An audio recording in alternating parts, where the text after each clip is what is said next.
Good evening. Hope everybody's doing well.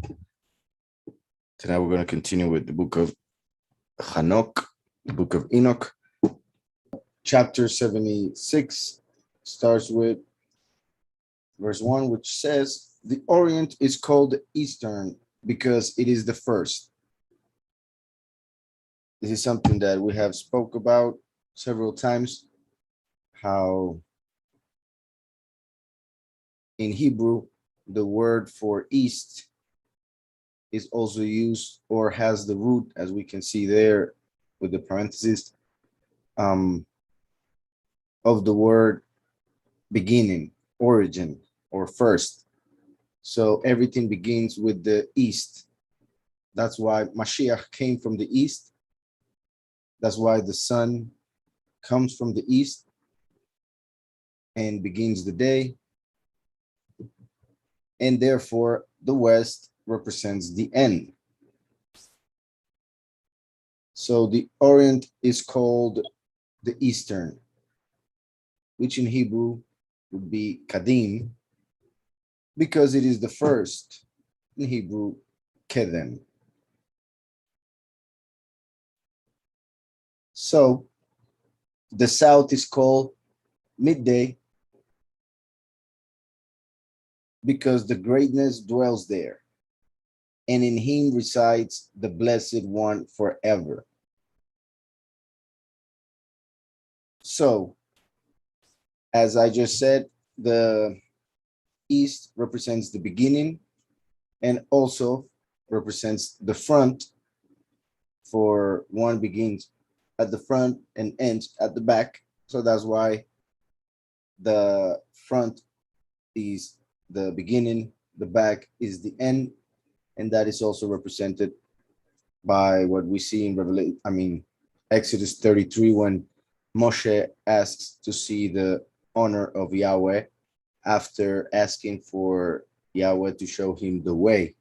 So Yahweh shows him the way, which would be Mashiach the first, and then shows him his honor by showing him his back in Exodus 33, showing that the honor, the second manifestation of the Most High, would be at the end in the west.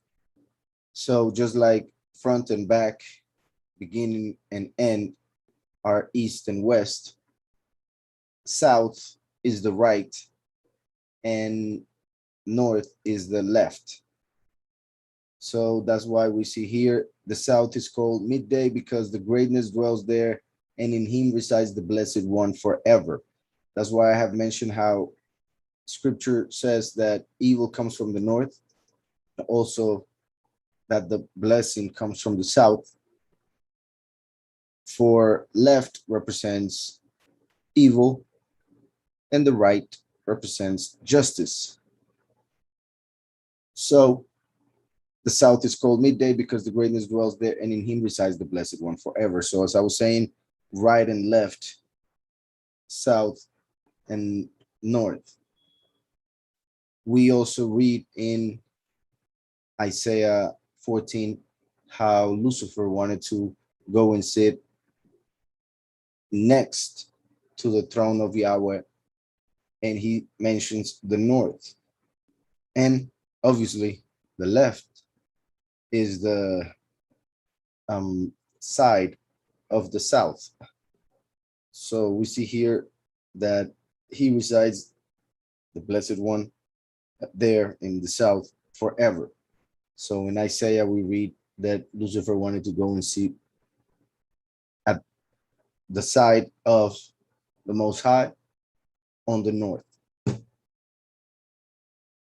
which could be also seen as a prophecy of Lucifer becoming like or being condemned like Samael, the angel who was placed on the left when he rebelled against the Most High.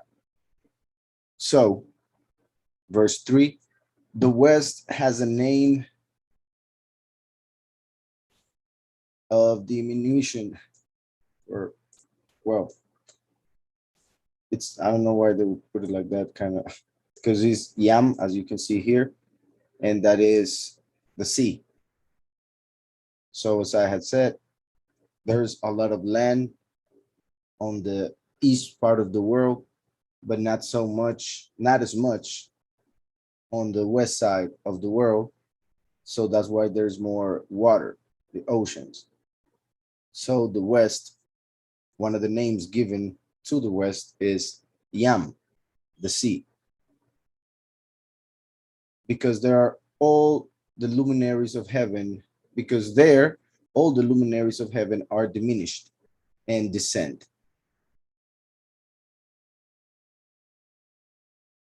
Because the firmament and the sun moves from east to west, and when it reaches the west, meaning the farthest from the view of whoever may be seen, the stars as well as the sun disappear. That's why the sun set, and the stars, which also have a point in which we cannot see them anymore, as we see here. Because there all the luminaries of heaven are diminished and descend.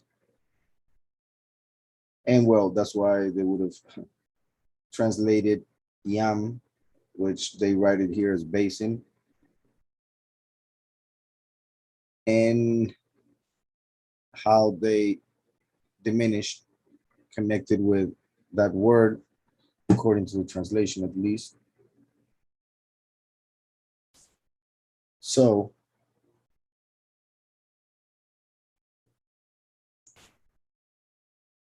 verse 4, the north is named the north. In Hebrew, Saphon, which means hidden. I have mentioned how some believe there is an entrance, a big entrance, pretty much a hole to the inside of the earth, where there are certain beings or civilizations, according to some people.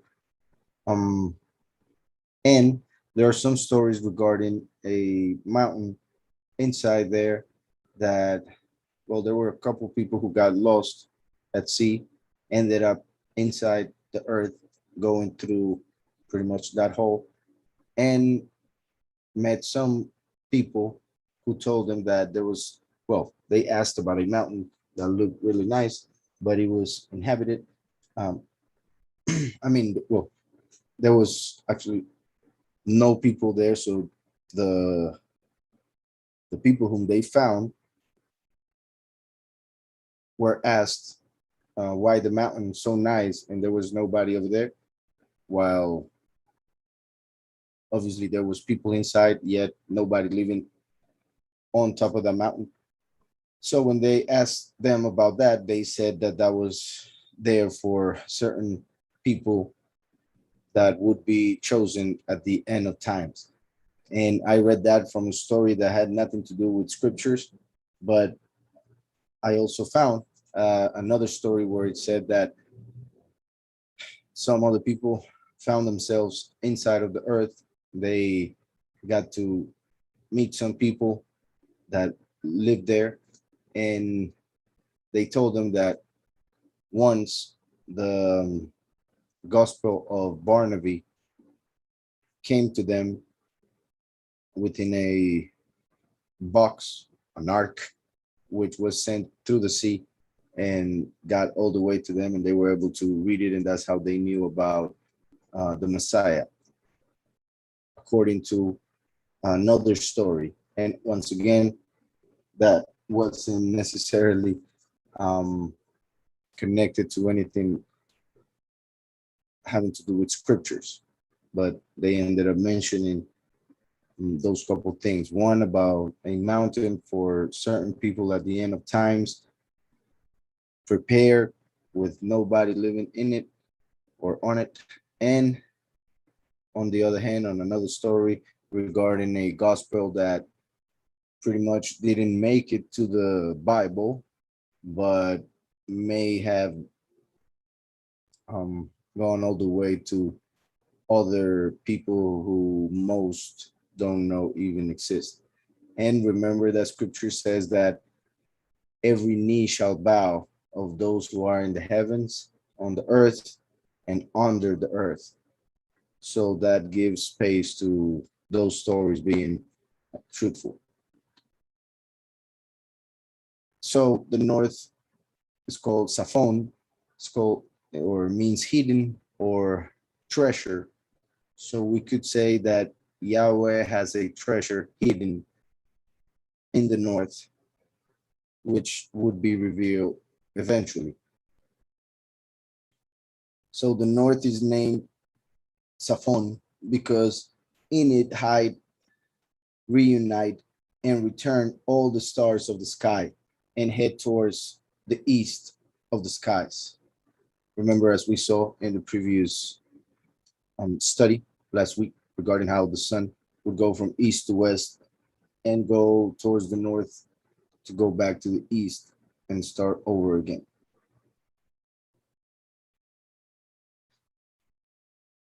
So in a way, what it would be saying is that since the stars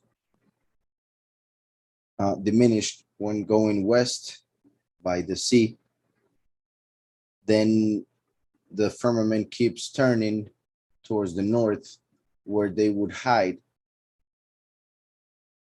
for there are, well, not many people living at just like at the north or the south. Obviously, there are a lot of people up north, but not in the main point where we were watching or seeing those other images last week of the sun going around the um, the person that was taking the video, and we could see that there was nobody there except the person getting the video. So pretty much my point is that they hide in the Safon, which is the north, for there's not many people there. So because in it hide, reunite, and return all the stars of the sky and head towards the east of the skies. The east is called Orient or Kadim because from there come up the heavenly bodies, and from there they arise. I saw three divisions of the earth for the sons of Adam to inhabit it. I saw three divisions of the earth for the sons of Adam to inhabit it, one for all the seas and the rivers, another for the seven, as the parenthesis says, great islands, another for the seven great islands mentioned in verse 8.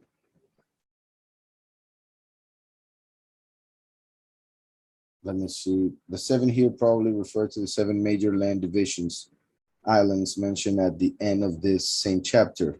The continents through Eurasia counts as one. It is unlikely that the seven refer to the seven white men mentioned later in the scroll.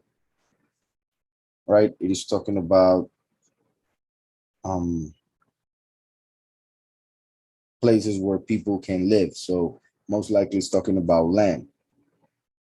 And seven islands, or as it says also here, land divisions, seven major land divisions could be continents. So also we know that the creator made everything in 7 days. Seven represents the earthly completion. So it wouldn't be, I mean, it would fit pretty much for the earth to have seven continents. As we know, well, that has kind of changed depending on the the school and the generation, because I have heard some people say a number, then another say another number, but even not taking into account how they count the continents known now, remember that there was a man who went to the south and found a new continent that nobody knew about or nobody was told about, and they kept it that way because they pretty much got rid of all that information and made arrangements between all the nations for nobody to be able to go and explore those areas anymore. So, you know how, well, they, like I was saying, depending on who you talk to and how they count them, but officially there are 7 continents, but they make North and South America one. Well, North America one, South America one. Yet one could say that is a whole continent from north to south. So that will take us to 6. And in that case, that possible new continent that Almer Bird found would be a 7, right? Couldn't Asia and Europe be considered one as well? Then that would leave us with 5, so 2 possible new continents. Yeah, that's a good point too. If we take it like that, because of the way they are, not being any separation of oceans or stuff like that, then yeah, that will make space for another one. Plus, also, remember that Yahweh will make a new earth and a new heavens. He's gonna expand the land of Israel. So I wouldn't be surprised if he also expands the rest of the land. Wouldn't be surprised, but just saying, in general, according to what we are reading, there would be 7 portions of land or 7 continents. It is possible that there were 7 before the flood, and then Yahweh made it so that there will be 7 afterwards as well. I wouldn't be surprised at all. But what I would question is the way they number the continents that they tell us exist. So I'll continue with Hanok. So I was saying, I saw 3 divisions of earth for the sons of Adam to inhabit it, one for all the seas and the rivers, that representing the nations, another for the 7, as in portions of land, which represent the 7 congregations. Remember that the believers are the congregations. And out of those congregations, there are a few who become chosen. So another for the 7, and another for the Pardes, the garden of the righteous. So just like there are 3 divisions, the nations, the many, and the few. We see sea and rivers, land, and paradise. And since paradise, at least now, is under the earth, then that fits with the verse that says that he was showing 3 different portions for the sons of Adam to inhabit it. Then it says, I saw 7 mountains higher than all the mountains existing on the earth. Snow covers them, and days, seasons, and years depart from them and pass away. I saw 7 rivers upon the earth, greater than all the rivers, one of which comes from the west, and its water flows into the great sea. 2 others come from the north towards the sea, and their waters flow into the sea of reeds, known as the Red Sea, on the east. And the remaining 4 come out from the northern side, and each towards their respective sea. 2 of them towards the Sea of Reeds, and 2 into a great sea, where also it is said there is a desert, the Persian Gulf. So look how it mentions 7 continents or great islands, 7 mountains, which also represent the 7 empires or kingdoms that would exist during human history, 7 rivers. So we see the number 7 repeatedly because it represents completion, mainly earthly, when it comes to the heavenly, represented by the number 10. And I saw 7 rivers upon the earth, greater than all the rivers, one of which comes from the west, and his water flows into the great sea. 2 others come from the north towards the sea, and their waters flow into the sea of reeds on the east, and the remaining 4 come out from the northern side, each towards their respective sea, 2 of them towards the sea of reeds, and 2 into a great sea, where also it is said there is a desert. I saw 7 great islands in the sea with the continent, and 5 in the high seas. I saw 7 great islands in the sea with the continent, and 5 in the high seas. Since we find the word here, continent, then I wouldn't be surprised if here where he wrote great islands could be referring, once again, I repeat, to the continents, but now is mentioning here continent and island. So therefore, it is possible that this was referring to actual islands that are in between continents, pretty much. I saw 7 great islands in the sea, and still this would represent the 7 congregations, for those would be portions of land in the midst of a lot of sea, just like the real believers in the end times would be like islands in the middle of unbelievers, in the middle of pagans and everything that there is right now. So I saw 7 great islands in the sea with the continent, and 5 in the high seas. There's a comment here. It says, though modern continents are considered 7, the continent here is Eurasia.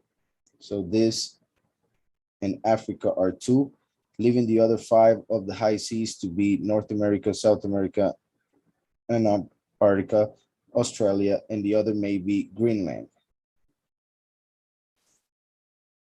So we have it here once again, the fact that they separate South America from North America, which I believe could be just one.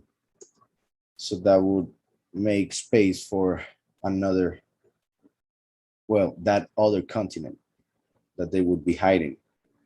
At least one, but it is possible that there are more. In fact, there are a couple maps, one of them that is said to have been found in a Buddhist cave, and it had a lot more continents. So, like I said, there are some who believe there's a lot more land that we're not told about. So, chapter 77, verse 1. The names of the luminary orb are the following. The first is Oranyes, which I find a bit funny because it's like saying oranges.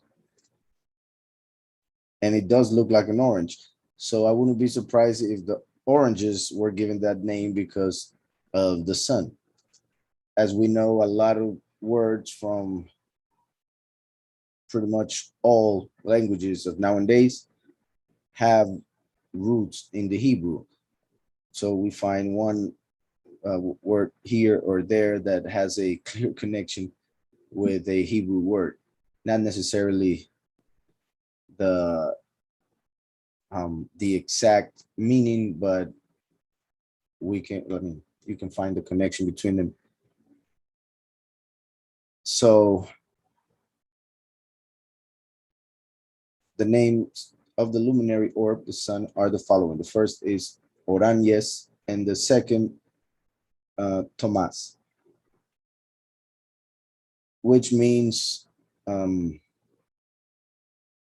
twin.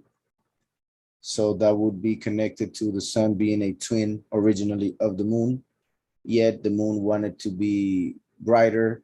So she got less light instead, but then she'll get it back at the end of history. She'll be 7 times brighter.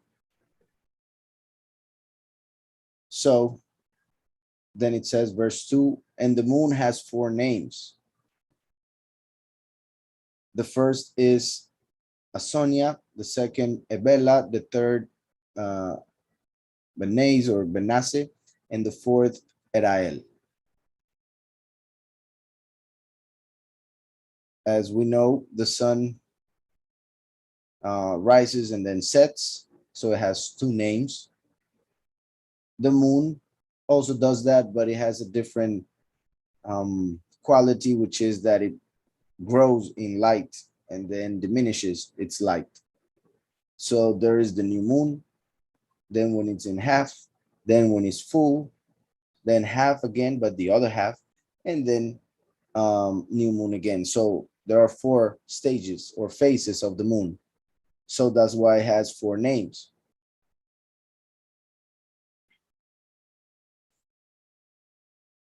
I wish I had them in Hebrew. I haven't found the Book of Enoch in Hebrew yet, so that like to see at least the names to see what their actual roots would be to find the meanings. But I'll continue. These are the 2 great luminaries. Their circuits are as the circumference of the sky, and the dimensions of both their orbs are equal. The dimensions of both their orbs are equal. Yet we are told that the sun is way, way bigger. Let me see if I can find an image to show what they tell us. And of course, a lot of people would say that well, they don't seem to be that accurate. There are several images which seem to be different in size, but I'll just show this one right here just to have a somewhat of an idea.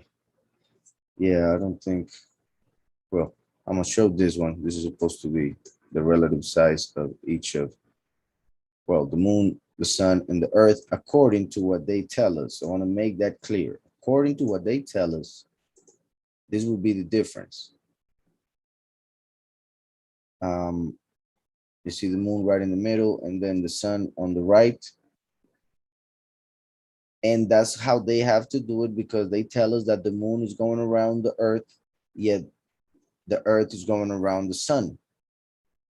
So the sun, according to them, is super far away, yet the moon is really close.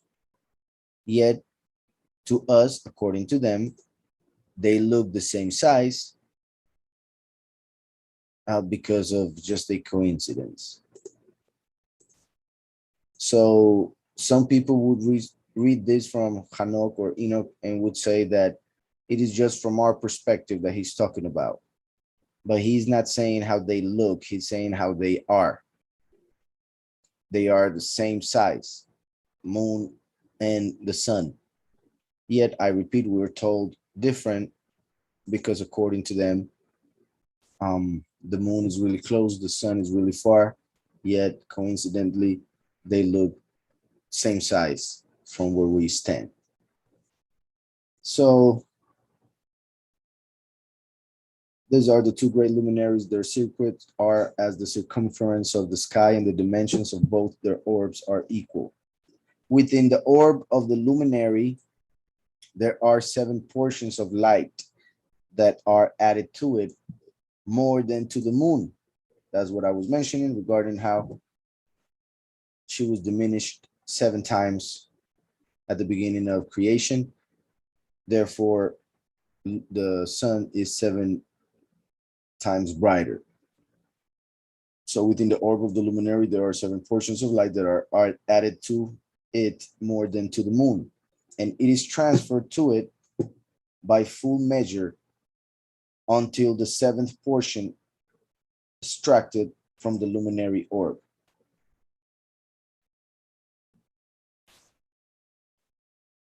And it is transferred to it by full measure until the seventh portion extracted from the luminary orb. They, the moon and the sun, set and entered through the gates of the west, circuit through the north, and returned through the gates of the east over the face of the sky. When the moon rises, a half of a seventh portion of its light shines in the sky to appear over the earth, and it fills day after day until the 14th day, when the entirety of its light is completed. That is the full moon. So, as it says there, when the moon rises, a half of a seventh portion, because it takes 14 days for it to be full.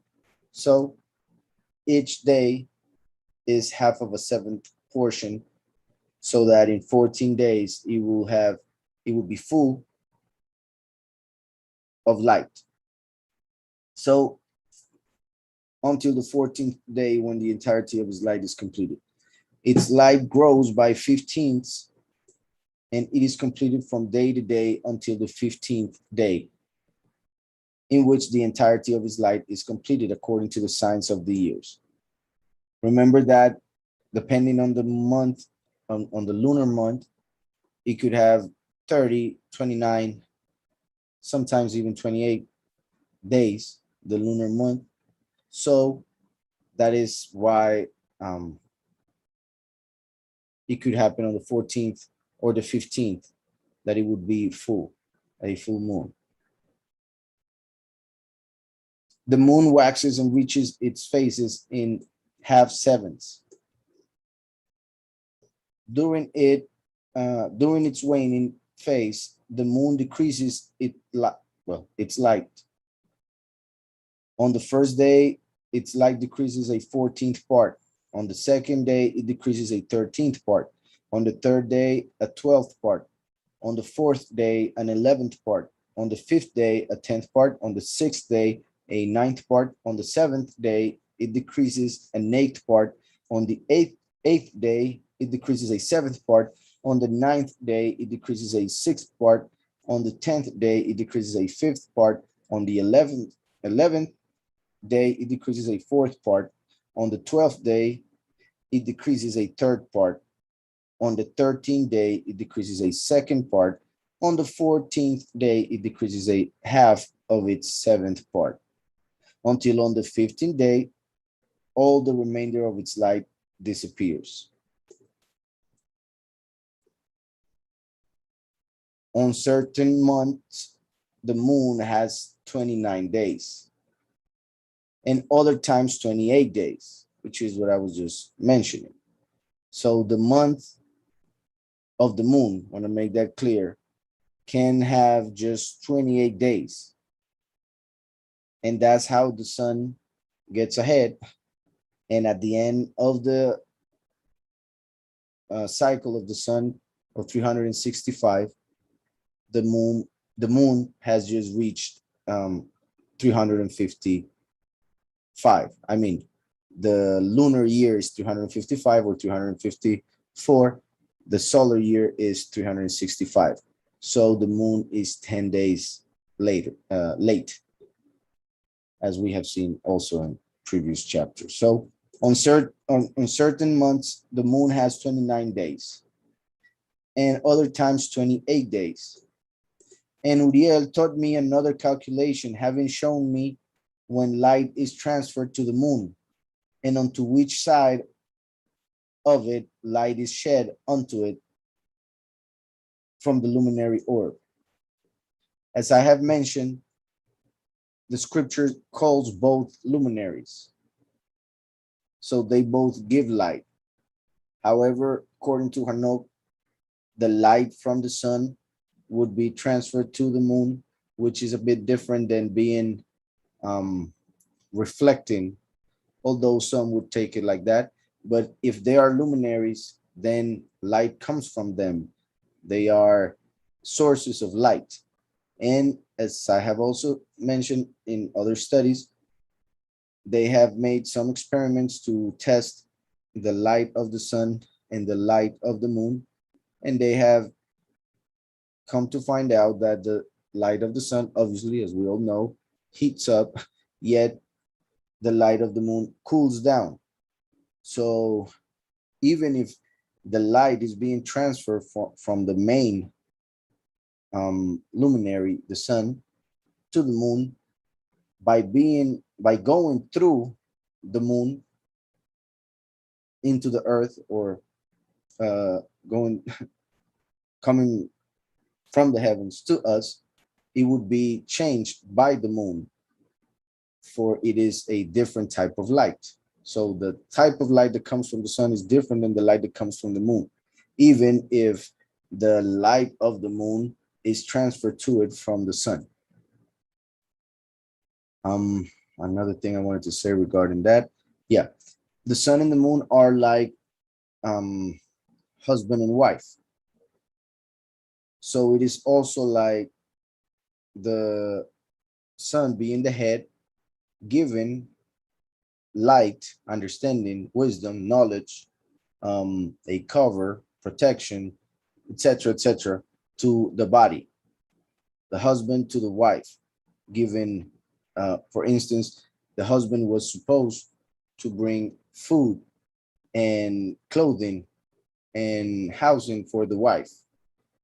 So that would be like transferring light in a way, and that would be one of the reasons why Yahweh would make it this way. So, and Uriel taught me another calculation, having shown me when light is transferred to the moon and onto which side of it light is shed onto it from the luminary orb. During all of the waxing phase of the moon, its light is transferred before the luminary orb during 14 days until it is completely illuminated and its light is full in the sky. But when it is wholly extinguished, its light is consumed in space. And on the first day, it is called the new moon, because from that day, its light waxes. It becomes a full moon precisely at the moment in which the luminary orb descends into the west, while the moon ascends at night from the east.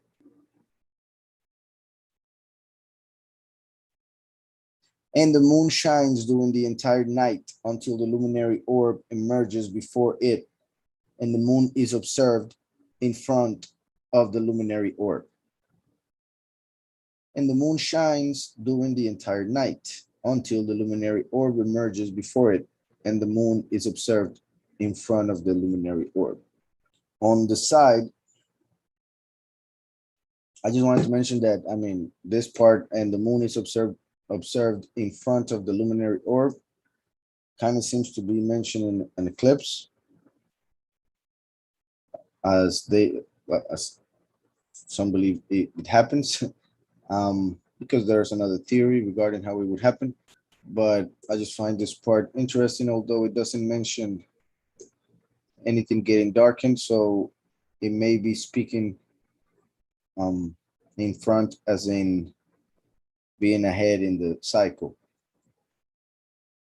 as in having risen before, as when we see, for instance, the moon during the day. So when the moon is observed in front of the luminary orb. So that is the other possibility.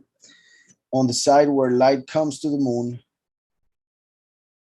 through there it wanes again until all its light disappears and the days of the month are completed. And its orb becomes empty without light. Let me look for another image. So on the side where light comes to the moon, we see, here's the new, well, as they do nowadays, but the new moon is actually when it has a little bit of light, just a little bit. The first light rate that you may see from the moon, that makes it the new moon. But nowadays they call the new moon when it is completely darkened.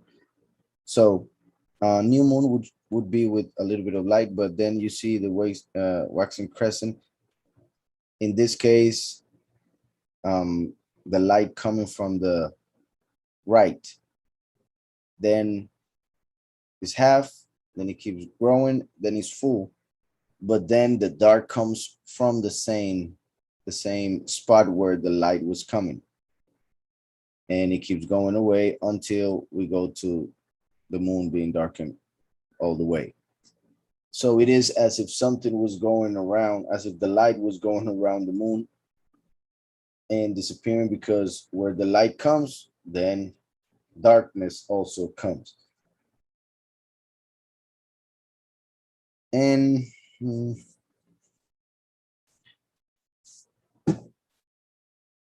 in a way, like a lighthouse, the ones they use to signal the boats in the sea.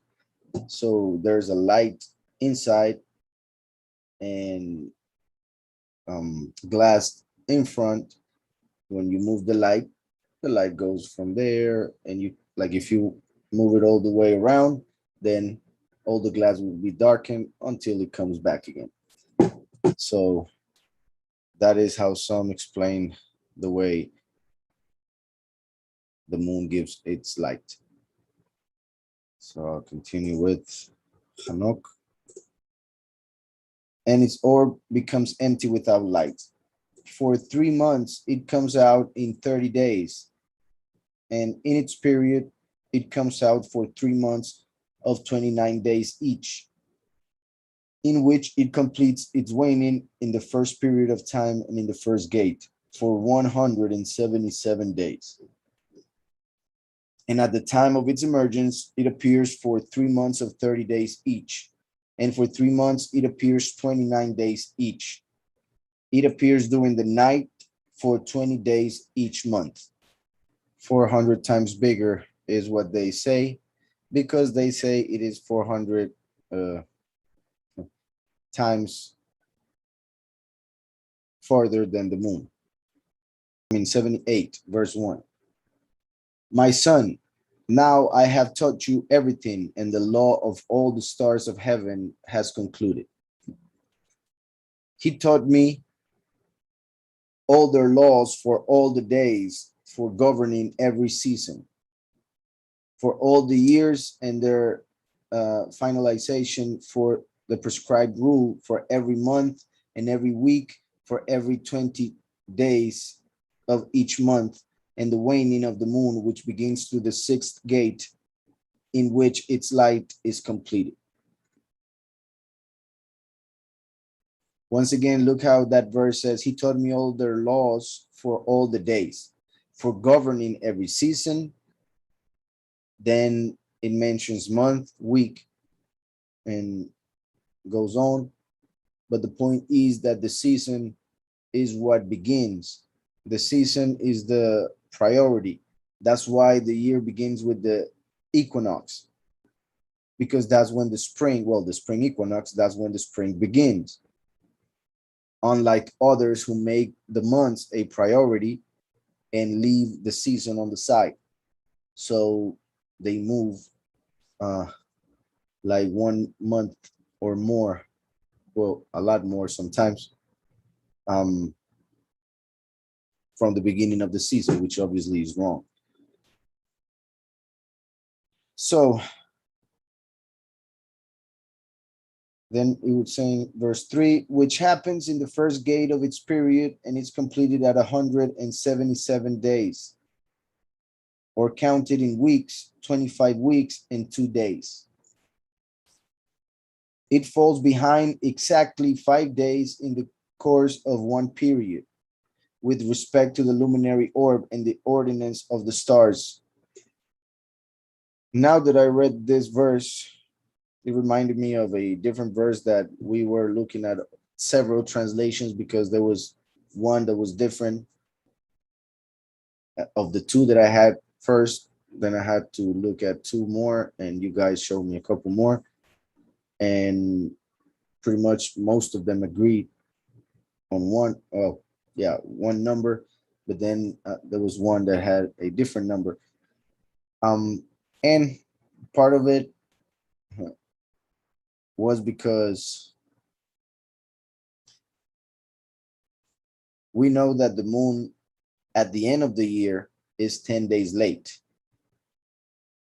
But as we know, the year has two parts, the first 6 months and the other 6 months.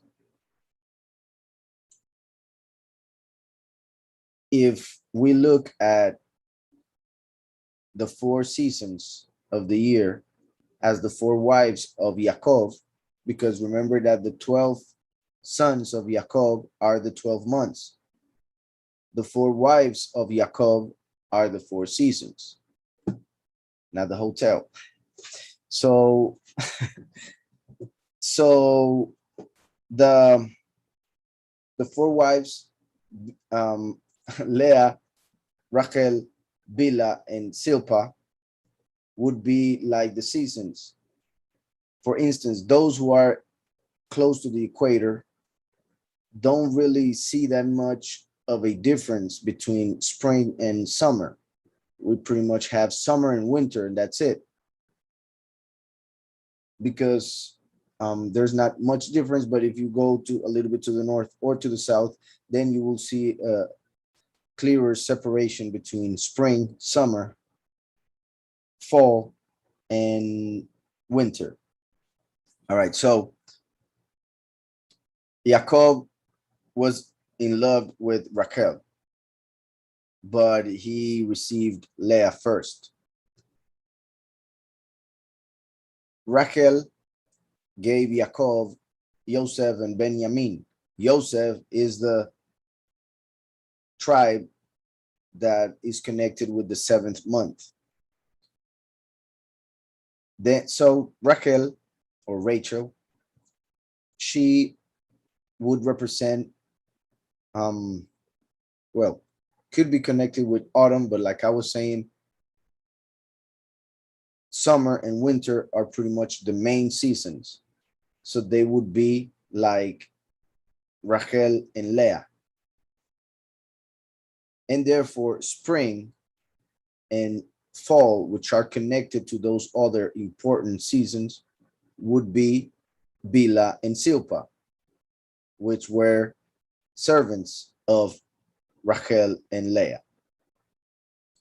So that's why those 2 seasons, spring and autumn, are a bit different or subservient to summer and winter, just like Bila and Silpa served Rachel and Leah. So the 4 seasons connected to the 4 wives, 1 year, that's Yaakov, 12 children, that's each month. So it falls behind exactly 5 days. So what I was about to say is that the year splits in 2 halves. The first half when spring begins, and then the second half when autumn begins. Another interesting part about this is that, for instance, the Jewish people start the year on on Yom Teruah, which they call Rosh Hashanah. And it's not even the real Yom Teruah because they celebrate it according to the lunar cycle, so they already celebrated a few days ago, while we still have a few days to go. So 2 halves of the year. In each half, the moon would be late 5 days. So it falls behind exactly 5 days in the course of one period, which could be relating to one period being the first 6 months, in which the sun, like we saw the other day, would be going towards the north, and then when it would be going towards the south, 6 months on one half of the earth, 6 months on the other half. And that's why one has a midnight. Well, remember we were seeing how the sun was up at midnight in the north in some of the images that we saw last week. And also just like on one half, they would have the sun right on midnight. On the other half, on the other part of the world, it would be darkness. No light, not even on the in the morning. So Another point I was going to make is that, yeah, the Jewish people celebrate the seventh month as the beginning of the year. When Israel was in Egypt, they were doing the same thing. That's why when when Moshe took Israel out of Egypt, he was told that that month, which was Aviv, the beginning of spring, that month would be the beginning of the year, the first of the 12. If he was told that, is because they were keeping another month as the beginning of the year. So he was told that the beginning would be on Aviv. So it's kind of like, for instance, Yaakov wanting Rachel, but being told that he has to start with Leah. So he began with Leah, and then he got Rachel. So in this case that I just mentioned, Leah would be spring, Silpa summer, Rachel autumn, and then Bila winter. So it falls behind exactly 5 days in the course of one period with respect to the luminary orb and the ordinance of the stars. And when this occurs, it is corrected. It looks like the image of a vision when its light falls behind. This is a verse that is kind of different on other translations. Some say that it looks like the image of a man. It is possible that somehow, you know how sometimes the clouds look a certain way, depending on who's looking at them. They may have the shape of an animal or stuff like that. There are some who see certain shapes when there's a full moon, for instance. Through the craters, you can see certain shapes, but I've heard several things. Depending on who I talk to, somebody will tell me that he sees a bunny, another person that he sees something else. So in a way, that's what I've thought regarding this verse and in the other translations,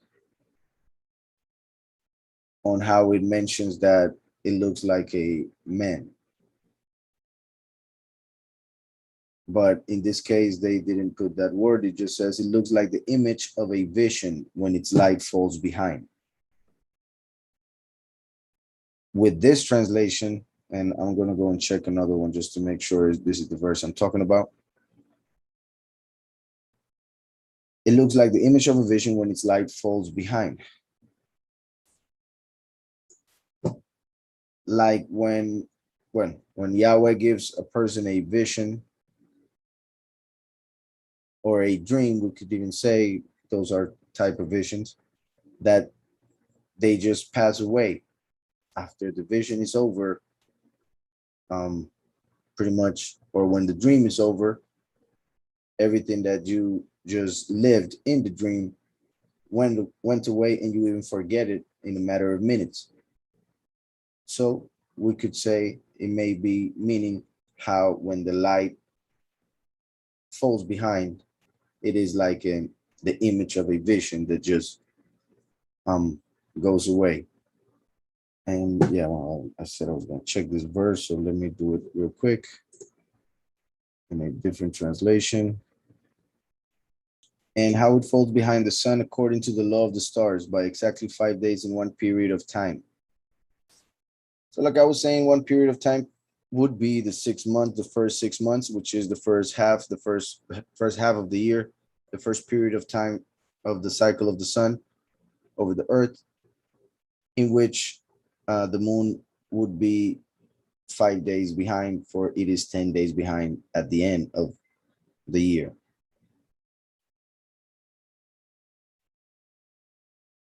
And well, that connects with other things that I have shown, how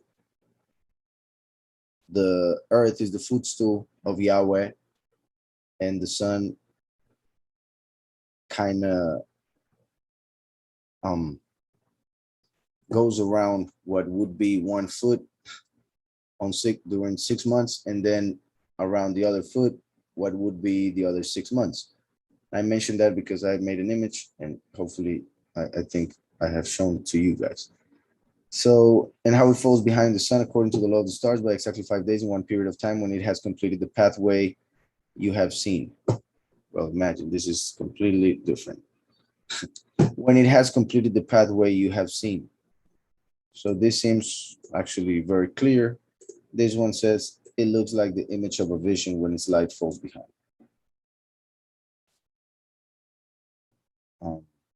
And like I said, might be referring to how it just passes away, just like a vision. For instance, a vision of the night or a dream. Then this one says, such is the appearance in the likeness of every light, which Uriel, the great angel, Malach, who is their leader, showed me. So going back to this other translation. When it is found in its fullness, in the night, this appearance looks like that of a man. Oh, there you go. It was right here. It was the next verse, and I had not seen. So yeah. And also look how different it is from the other translation that we just read, where it just says, such is the appearance and likeness of every light. In this case, it says, when it is found in its fullness in the night, this appearance looks like that of a man. So like I mentioned, just like you can look at the moon and trying to give a shape to the dark parts of it, it is possible also that at the beginning of creation, when Hanoch was given this information, the moon had not been hit as much with whatever it has been hit. So it could look a bit different. It is possible. But I just say that because I have tried to see the appearance of a man in the moon and haven't been able. So when it is found in its fullness in the night, this appearance looks like that of a man, who in the night appears like the image of the luminary orb, who in the night appears like the image of the luminary orb in the sky. In that case, it is mentioning how pretty much during the night, the moon takes over what the sun does during the day. The job of giving light to the earth. However, since its light is 7 times lower than that of the sun, then that's why it's so dark during the night, and it is necessary for everything that Yahweh created. So when it is found in its fullness in the night, this appearance looks like that of a man, who in the night appears like the image of the luminary orb in the sky, and that there is nothing more in it except its light. Such is the appearance and the likeness of all the luminaries, which Uriel, the great envoy, the great Malach, showed to me. Do people in each side of the pole or middle of the hemispheres see the constellations rotating in different directions? Yeah. Just like the water. And they even see different stars, for they are so far away from, for instance, those who are in the south, so far away from the stars up north, that the actual stars that they see in the heavens are different. The constellations are a bit different than those up north. Well, and I say up, although it is not up, it's just northward. So Yom Kippur start today at 6 a.m. or tomorrow at 6 a.m. For the Jewish people, perhaps, but not for us, not yet. Okay, somebody already responded. So thank you, brother. And just so you guys know, the years begin at 6 a.m. So Yom Kippur is at 6 a.m. Beginning at 6 a.m. But the Almighty told us to fast from the 9th in the afternoon. So the fast of Yom Kippur begins 12 hours before the actual day, for we were told that it begins in the afternoon of the 9th. And like I always say, if the afternoon were the beginning of the day, then Yahweh wouldn't have to say the afternoon of the ninth. That would be the 10th. So there wouldn't be a need for that explanation. Do you mean the day starts, not the year? Oh, did I say the year starts at 6 a.m.? Is that what I said? Okay, my bad. Yeah, it was the day. The day begins at 6 a.m. Well, also the year, but the first day of the year. Not to lose, right? So, continuing with chapter 79. No, but yeah, 79, verse 1. In those days, Uriel spoke to me and told me, look, I have revealed to you all things, O Hanoch, and I have taught you all things so you could see this luminary orb, this moon, and the guides of the stars of the skies, and all those that cause them to circuit and do their tasks, seasons, and departures. In the days of errant ones, the years shall be shortened. This is really important for several reasons. One of them, we are told this same thing in the letter of Peter. Well, actually, the one in Peter is the one that says that one day is like 1,000 years, which also comes from Psalms. But in this case, I'll read Matthew 24:22, which fits better. So in verse 22 of Matthew 24, we read, and if those days were not shortened, no flesh would be saved. But for the sake of the chosen ones, those days shall be shortened. So Yahweh promised that he would shorten the days. There are several ways in which this could happen. One, for the Almighty to shorten time without us seeing it in the clock, meaning the clock will still count 24 hours, yet each hour would last less. So we would only be able to notice it, like pretty much perceive it by feelings, not with actual measuring tools like a watch or a clock. So Yahweh would make time go faster. That's another way to put it. So that, let's say, as some have claimed that ever since some decades ago, what used to be 24 hours now lasts 16 hours, yet the clock still counts 24. So that would mean that well, each hour would last a lot less. So that's one way. The other way, and both could happen as well. The other way would be for the Almighty to have added a day when Yahushua stopped the sun and the moon for a whole day. Yahweh could have added a day to the year at that moment, which could have been a prophecy in Hanoch, who lived 365 years before being taken by the Almighty. So as we know, the cycle of the sun lasts 365 plus, well, 365.24, which is the reason for the leap year. And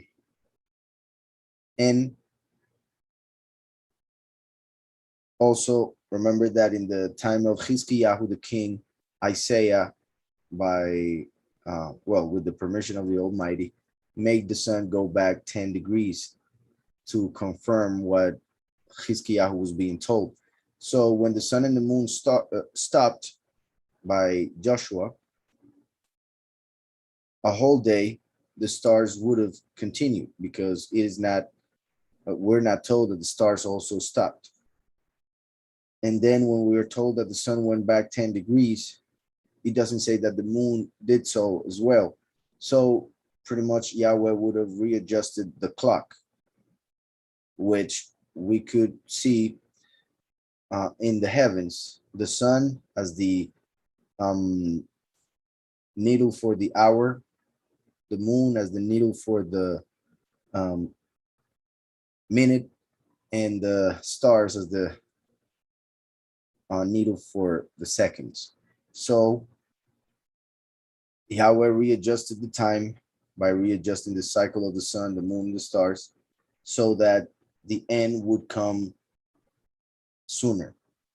Because if he adds 1 day to each year, and he only gave a certain amount of days to the sun, then the sun would run out of days before time. So that would be another way of shortening the times.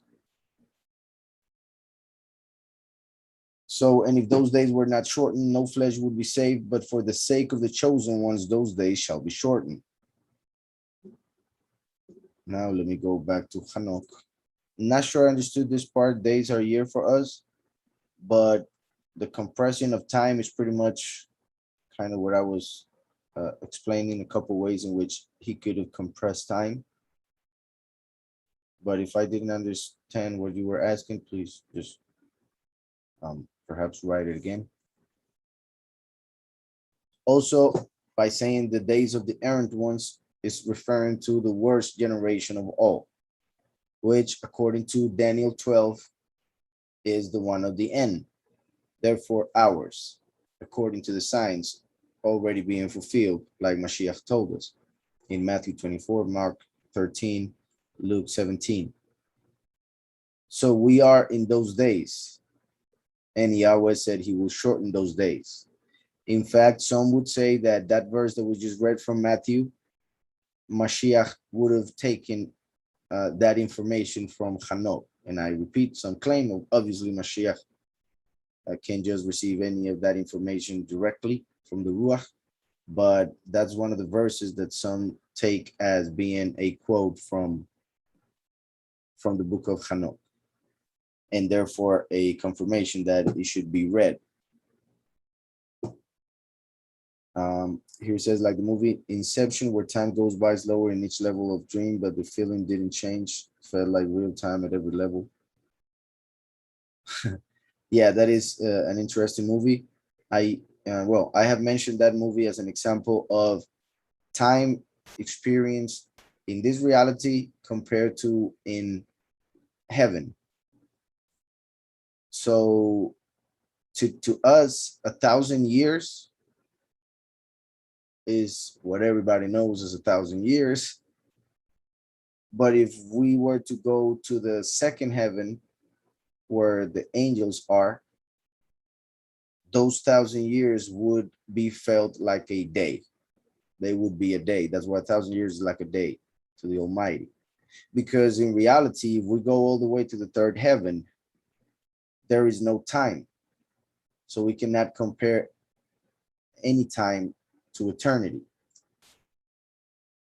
because it is pretty much the opposite. Time has a limit, a beginning and an end, while eternity it doesn't. So eternity is timeless. That is why when it comes to the second heaven, we could say is when Yahweh decided to split eternity in moments. And therefore, a day in the second heaven would be to humans pretty much 1,000 years. Connected also to the fact that he created the earth in 7 days so that human history would last 7,000 years. And as you mentioned in the movie, like when they would go to sleep, time would go slower. Then if while being in a dream, they would fall asleep as well, then time would go even slower.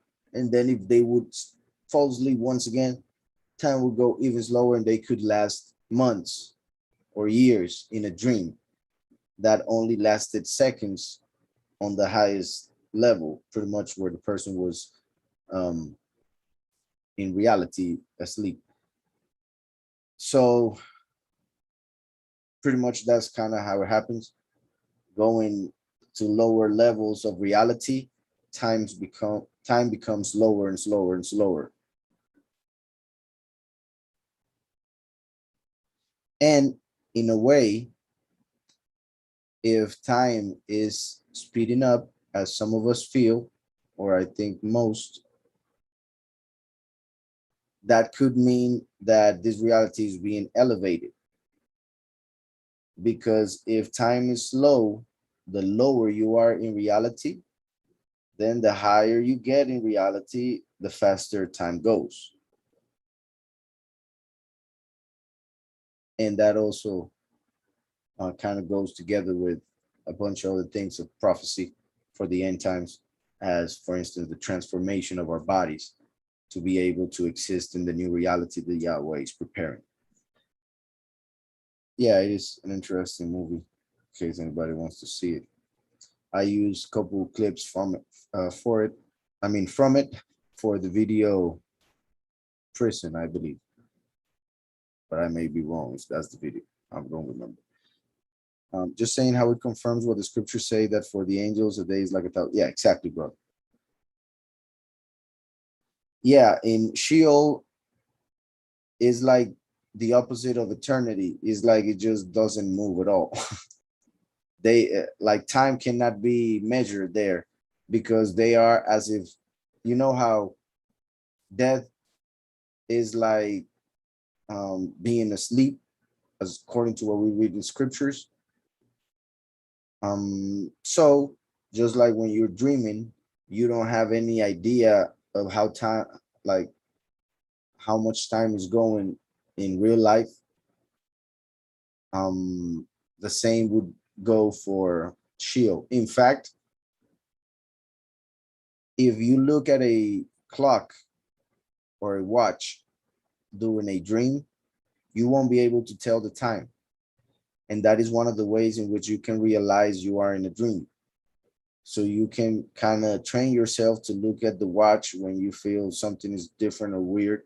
And then if you cannot tell the time, that would be because you were in a dream. And scientists say that it has to do with the part of the brain that is used to read, that is pretty much dormant during the time of sleep. But that is in a way proof of what I was saying regarding how time cannot be measured when you are asleep, and being asleep is like being dead. So those who are in Sheol are not really experiencing time as us, just like somebody who's in a dream. And like I said, if we were to continue with the fact that it gets slower and slower, then Sheol would be even slower than this. And but I repeat, is well, when it comes to paradise, imagine there wouldn't be an issue with being in paradise for a long time, right? So that wouldn't be an issue at all. While in hell, that would be part of the torture. So it kind of works on both sides. So continuing,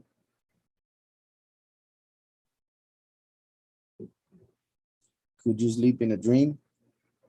Yeah, in fact, you can. Is pretty rare, but I have only, I mean, not like the movie. Just want to make that clear. But I have been in a dream in which I wake up, but I'm still dreaming. So that's pretty much the thing. Like you wake up and you're still in a dream, and then you wake up again. So I mean, in reality, and you realize you were still asleep when you thought you were awake. So that's pretty much the idea. And they even mention how hard it is to go to the third, and I don't even know if they went a fourth level. Noach may remember. But yeah, it was harder and harder to go deeper and deeper. So I'll continue with the verse 3. In the days of errant ones, the years shall be shortened. The years shall be shortened, and their seed shall arrive late to their lands and fields. So their seed shall arrive late to their lands and fields. This has to do with, well, there are several reasons, of course, but one of them, the fact that people do not let the land rest. Yahweh told us that every seventh year, the land should be given rest, so that the next year, when you start working the land, it will give you what it's supposed to. The fact that they don't let the land rest and they make it give food every single year makes it so that the earth is tired, like for instance, like a slave who's never given rest. So its works are not as good as those of a person who would rest. So that's why fruits are not the same as they used to be. They don't taste the same. They are different. I mean, they don't taste as good as they used to, among other things. So their seed shall arrive late to their lands and fields. This is important because there are some who have a calendar in which they begin the year when they see the Aviv. They see the field, and when it looks a certain way, almost ready for the harvest, they call the beginning of the year. But if we were told that that would arrive late, then that means that we cannot trust on the fields in order to begin the year, because they would be late. So in the days of errant ones, the year shall be shortened, and their seed shall arrive late. Also, since the days would be shortened, then that would start kind of messing up everything else, like we're seeing here when it comes to the seed arriving late to the land and the fields. Everything done on earth shall be altered. That's pretty much what I was saying. Everything would be altered because of the adjustment of time for it to be shorter for the chosen few to be saved. Because if they weren't shortened, then those who were to be saved would be lost as well. So, and their seed shall arrive late to their lands and fields. Everything done on earth shall be altered and will not emerge in its season. And rain shall be withheld, and the skies shall withhold it. Rain represents blessing. So because of the errant ones, the skies would withhold and are withholding rain in certain parts of the earth, while on other parts is becoming a problem because it is destroying a lot of places by flooding those places. And obviously, a flood is a type of a plague. So even though rain in the positive represents blessing, teaching, revelation, when it comes to flooding, it reminds us of Noah, and therefore the plague on the evil one. So depending on the sins of the people, the way in which they are punished. In Hebrew called midah keneged midah, measure by measure. According to the Torah, an eye for an eye, etc., etc. So, and will not emerge in its season, the rain shall be withheld, and the skies shall withhold it. Remember also that in Revelation 11, it is said that the two witnesses have the power to stop the rain from falling, which has a spiritual interpretation to it, but I'm just mentioning it because that is for the end times, and we are seeing it here again mentioned. In those days, the fruits of the earth shall be withheld. The fruits of the trees will not grow on time, and they shall be withheld.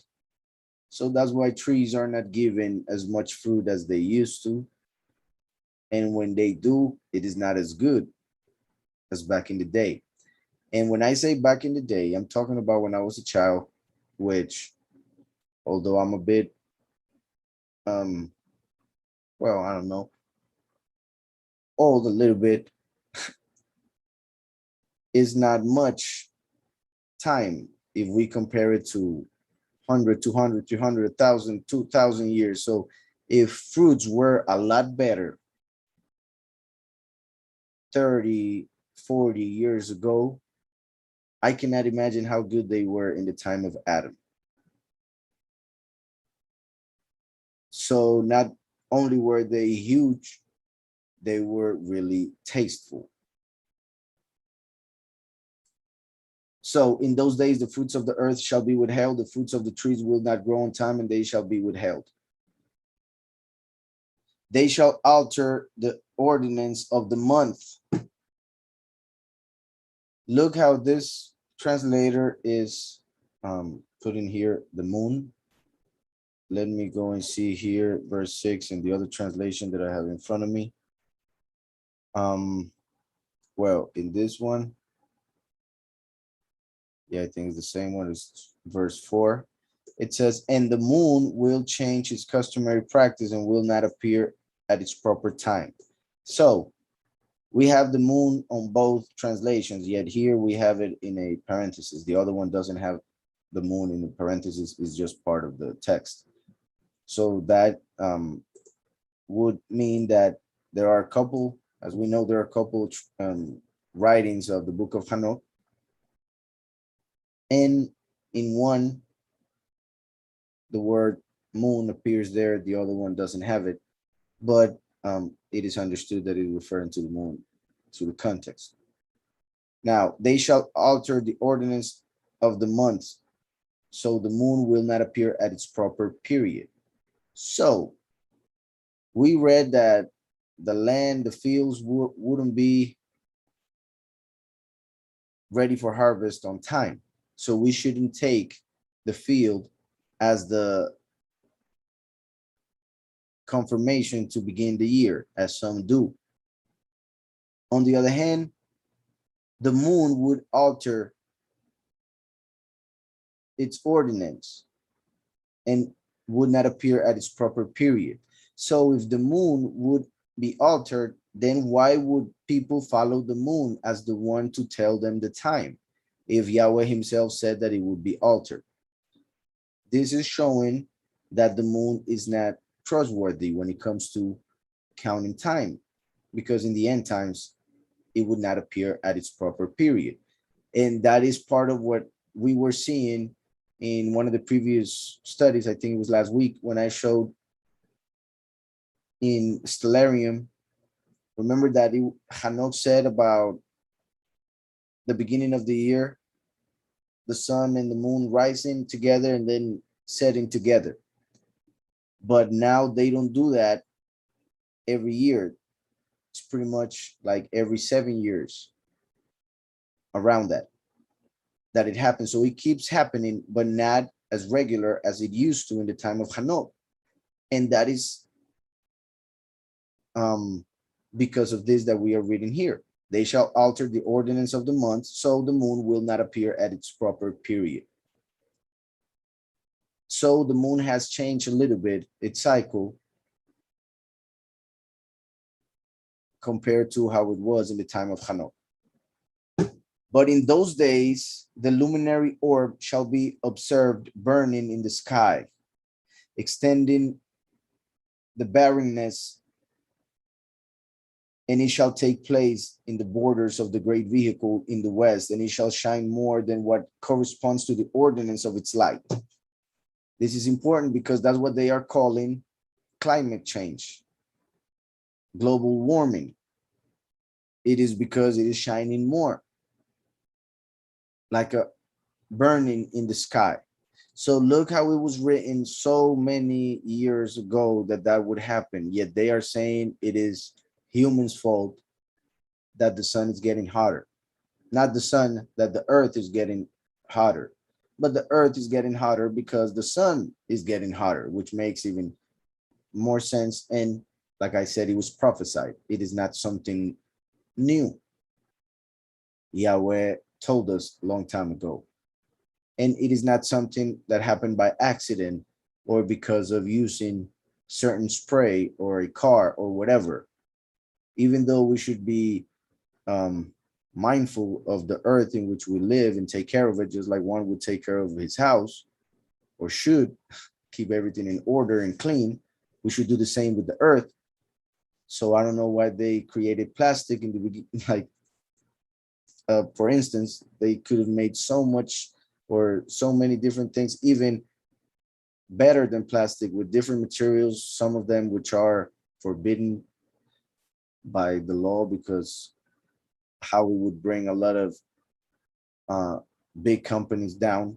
But since they made it all about the money, then the world is as it is, all contaminated, polluted, and they are blaming it on the people, when it was the corporations who sold all of that garbage and pushed it down people's throats for them to go and consume it, and then to be blamed for the earth being destroyed, when it is not, I repeat, because of using spray, a car, or whatever. It is because of the sins of the people, because of the errant ones, that the earth is getting hotter. So, but in those days, the luminary orb shall be observed burning in the sky, extending the barrenness, and it shall take place in the borders of the great vehicle in the west. And it shall shine more than what corresponds to the ordinance of its light. So that's why there are those heat waves going around many places, which are even killing people already. And I say already because it is one of the last plagues of the end times, one of the last seven bowls, well, the last seven plagues, the bowls of wrath. The sun will heat up so much that people will be burned. This is another very important verse. While many guides of the stars shall transgress the order, altering their orbits and tasks, while many guides of the stars shall transgress the order. So just like we cannot trust the moon because it just said that it would not appear in its period, we cannot trust the stars because it says that they would transgress their order. And I say that because there is also another type of calendar in which they follow mainly the stars to begin the year. So they begin it like 1 month and a half, almost 2 months after the beginning of spring. And we saw how the seasons are before the months, plus the months which are connected to the stars, because the sun is in each of the 12 constellations for a whole month. The stars would transgress their order. So that is why back in the day when Mashiach came, it was the lamb that was in the sky and where the sun was located for that whole month. But in our time, it has moved almost, well, I'll show you guys. I'm going to go to what would be the year in which Mashiach was killed. So look where the sun was when Mashiach came. This is when he died. Well, not when he died exactly. This would have been the first day.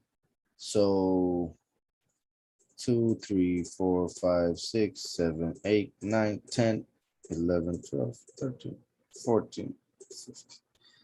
So this would have been when he died. Like I have said, look how when he died was on the left front foot of the lamb. Then 3 days later on the right. And that is when he got up pretty much with the right foot. So those 3 days from one foot to the other. But this is where it was when Mashiach died, because Mashiach is the lamb. So it had to happen like that. But since we just read the stars would transgress their order, they would not come in time at the end. And that is because the cycle that they have in 2000 years, that would change a lot. So 2021 look where the same day where the sun is in relation to that constellation. So it hasn't reached there. So if we go 1 day, 2 day, 3, 4, 5, 6, 7, 8, 9, 10, 11, 12, 13, 14, 15, 16, 17, 18, 19, 20, 21, 22, 23, 24, 25, 26. 26 days of a difference, which happens to be the numerical value of the name Yahweh. So look how there's a difference of 26 days between the time when Mashiach came and our time. A difference of 26 days, which is almost a month, which means that the constellations have moved a month or are a month late because they didn't move a month back. They actually are just late a month. So that would mean that they move one constellation every 2,000 years. So I hope that's understood. One constellation every 2,000 years. Because if we go, let's say, minus 2021, which would be obviously before Mashiach, going the same amount of years, but back, look how the sun is in the middle of the horns of the bull. So how perfect that Mashiach came when he did, so that he would die during the time of the Lamb, and in that perfect spot as I showed. So you see the sun 2,000 years prior in the following constellation of the bull. And isn't it interesting that it is pretty much around that time, a little bit less, but it will still be in this constellation. It is around this time that they decided to worship the golden calf. So when the sun was in the bull, they decided to make a bull or calf to worship it. But then Yahweh made the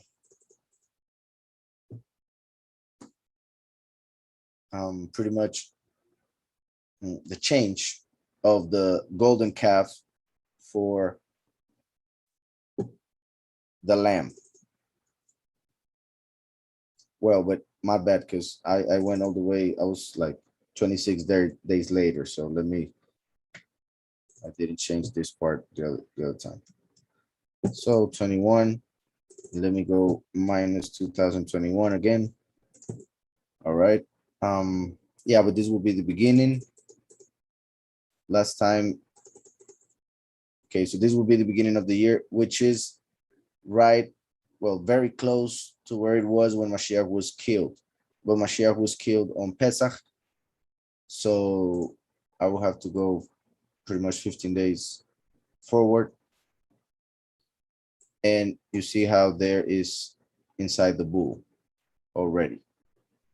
And the last time we saw it, it was in the middle of the horns, but that is because I went 26 days forward. But that shows right there how in 2,000 years, it moves one whole constellation.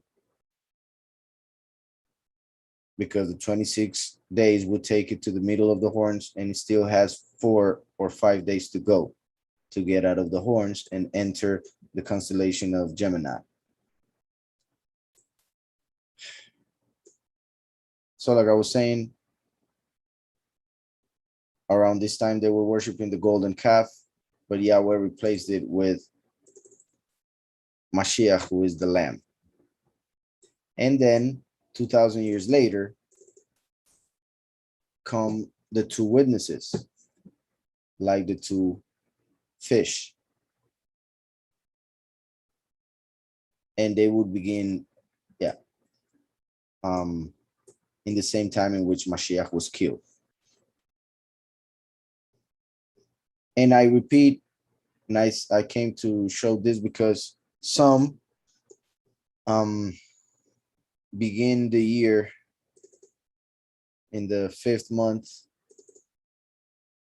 around here, beginning of the 5th month, trying to begin the year so that the stars are in the same position they were when Mashiach came. But there are two issues with that. For instance, as you can see, the sun is already in the middle of the constellation. And they have this as the beginning of the year and the beginning of the month, therefore the beginning of the constellation, which doesn't make sense because by 15 days going by, the sun would already be in the bull, the constellation of the bull.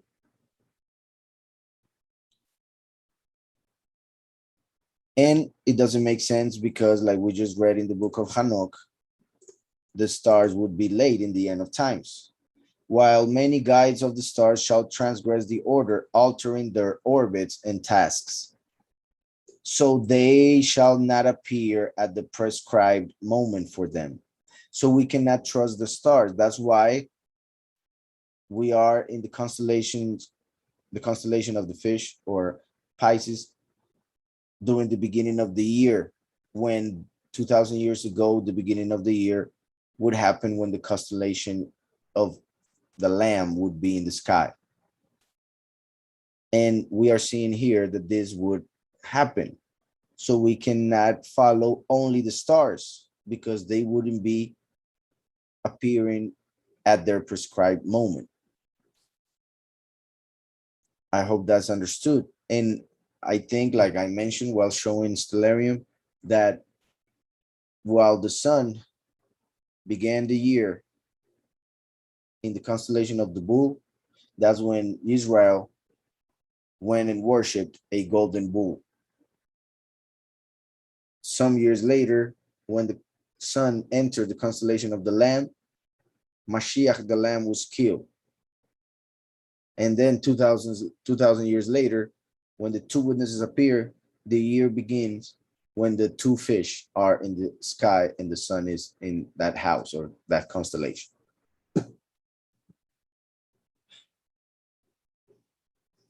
So they shall not appear at the prescribed moments for them. All the laws of the stars shall be hidden to the errant ones. All the laws of the stars shall be hidden to the errant ones. That's important, and he has a couple of verses here. Daniel 7:25. Daniel 7:25, it says, and it speaks words against the Most High. It's talking about the beast, the world leader, the first beast of Revelation 13. And it wears out the set apart ones of the Most High, and it intends to change appointed times. The beast has changed for the world, for the nations, the times in many ways by changing the calendar, the number of the months, the names of the days, the feasts that people must celebrate. And some believe that because of the way it is written in Hebrew, some believe that he might get the ability to mess around with time itself, as if, for instance, those stories of time travel, not necessarily for him to be able to time travel, but some believe it is already possible with CERN to send messages in time to change certain things and therefore bring a change in our reality. And that is part of the theory regarding the Mandela effect. But even if the Mandela effect is not real, it is possible that this is what is being said here regarding the power that is given to the beast. However, as I have mentioned, if he is given power to change time in a way, he would end up breaking it. And that's how time would end. So the Almighty told us everything that would happen before time. And the enemy thinks that he's trying to stop the end. The enemy is trying to keep this reality for himself. So it is possible that he will try to change time in order for the end to never come. Yet, by trying to change time, he would end up breaking it and therefore destroying it. And so the end of time would happen. And and that's basically what I have said also regarding the what they call the apocalypse. They are trying to stop it, but by trying to stop the will of the Most High, they will actually fulfill it. And then they won't have anybody to blame but themselves. So it speaks words against the Most High and words out the set apart ones of the Most High and intends to change the appointed times and law, and they are given into his hand for a time and times and half a time. So for 3.5 years, time is given into his hand.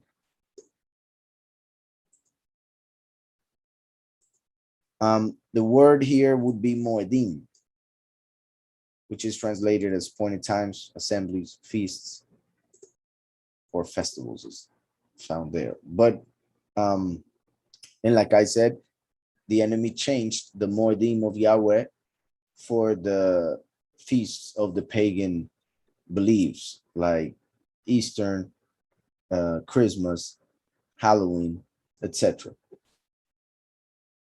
The other verse was 1 Thessalonians 5:2-3. For you yourselves know very well that the day of Yahweh comes as a thief in the night. For when they say peace and safety, then suddenly destruction comes upon them, as labor pains upon a pregnant woman, and they shall not escape. Like I have mentioned, this mainly connects with the beginning of the last 7 plagues, the bowls of wrath, meaning the half of the last 7 years. Right after they kill the 2 witnesses, they will say, finally, peace and safety. Yet that is when the worst of all plagues will fall on the earth.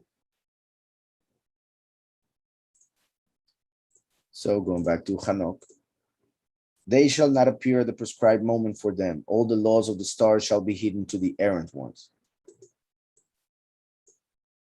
So even those who try to look at the stars to see the future, they will be lost. And even if they think they are reading something, they will get the wrong message, for they are errant ones, and the laws of the stars will be hidden from them. The thoughts of those who dwell on the earth shall be in error about it, and they shall be perverted in all their ways, which is very clear right now how everybody, society in general, obviously there are few who remain set apart, but in general, the world is perverted in all their ways. And they shall think the stars to be mighty ones. That's why they worship fallen angels. Remember, the stars represent the angels. So they think the angels are gods. That's why there are so many gods, as they say. And they shall think the stars to be mighty ones, while evil shall be multiplied among them. While evil shall be multiplied among them. And the punishment against them shall arrive to annihilate all of them. And the punishment against them shall arrive to annihilate all of them. As in the last bowls of wrath. The evil mentioned here is for sure multiplying, so much so that they are trying to kill a lot of the population with something that they are telling the people is for their own good. And people are running to get it because they're so afraid, because evil has multiplied. Do the stars have guides as in entities that order them, or is it talking about the wheels or vehicles they ride upon?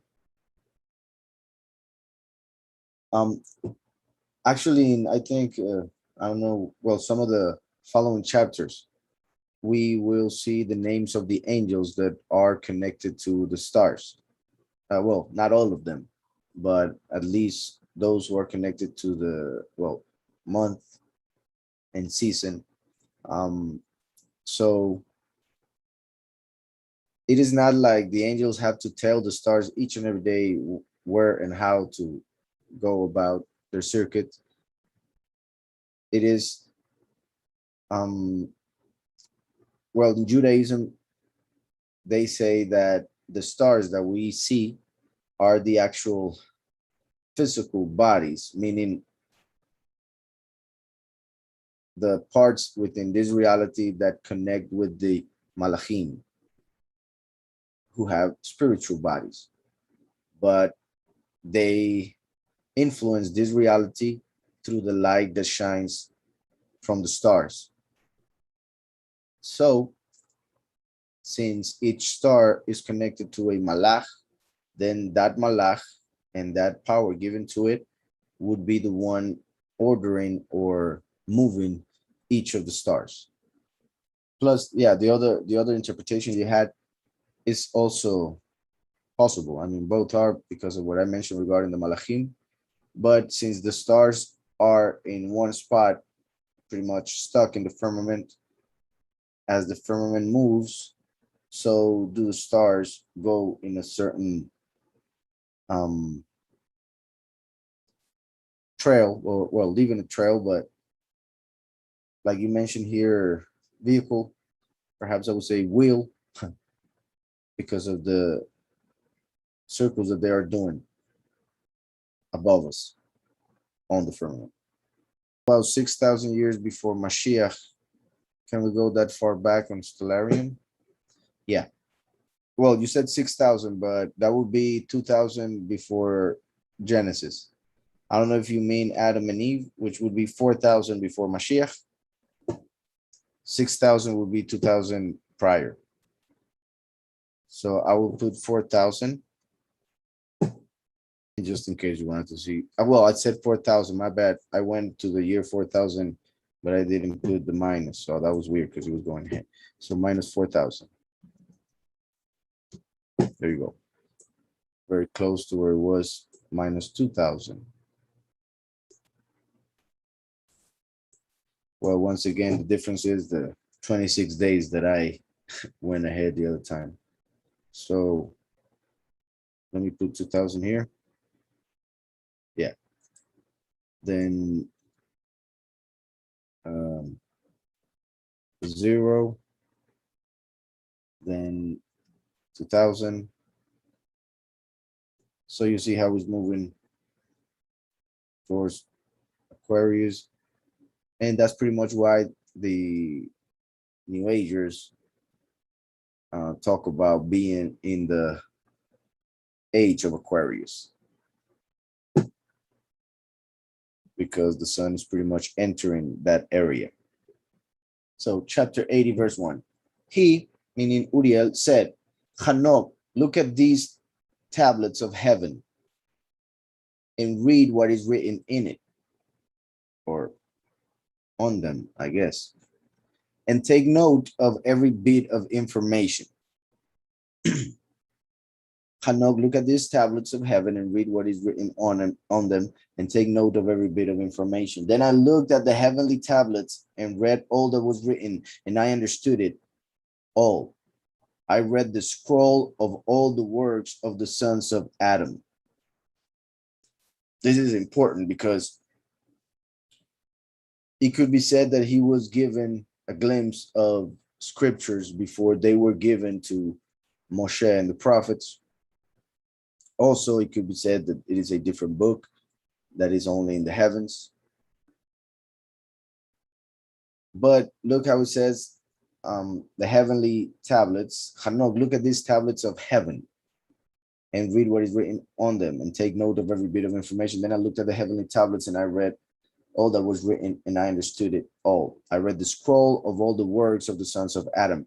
Remember that Yahushua said, let your will be done on earth as it is in heaven.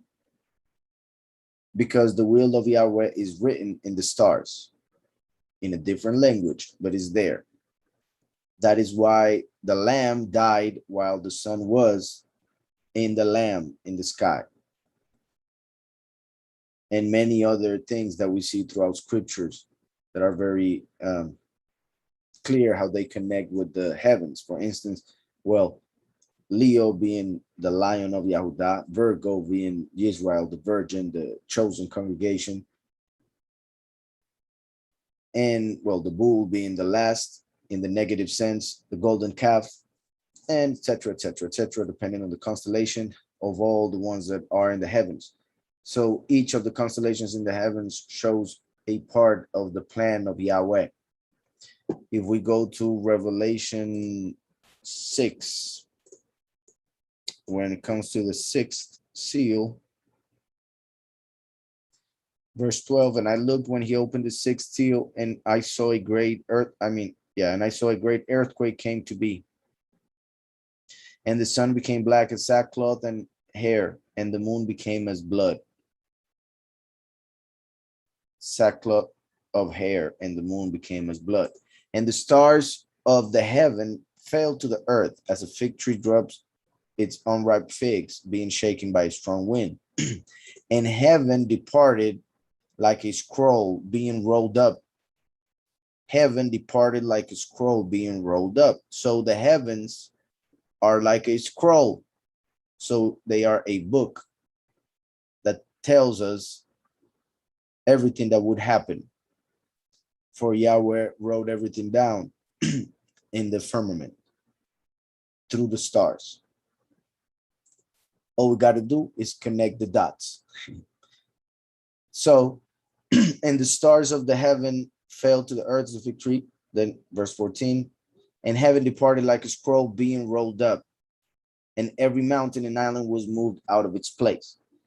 I have mentioned how if the magnetic poles switch, north becoming south, south becoming north, then every mountain and island would be out of its place or in a different spot,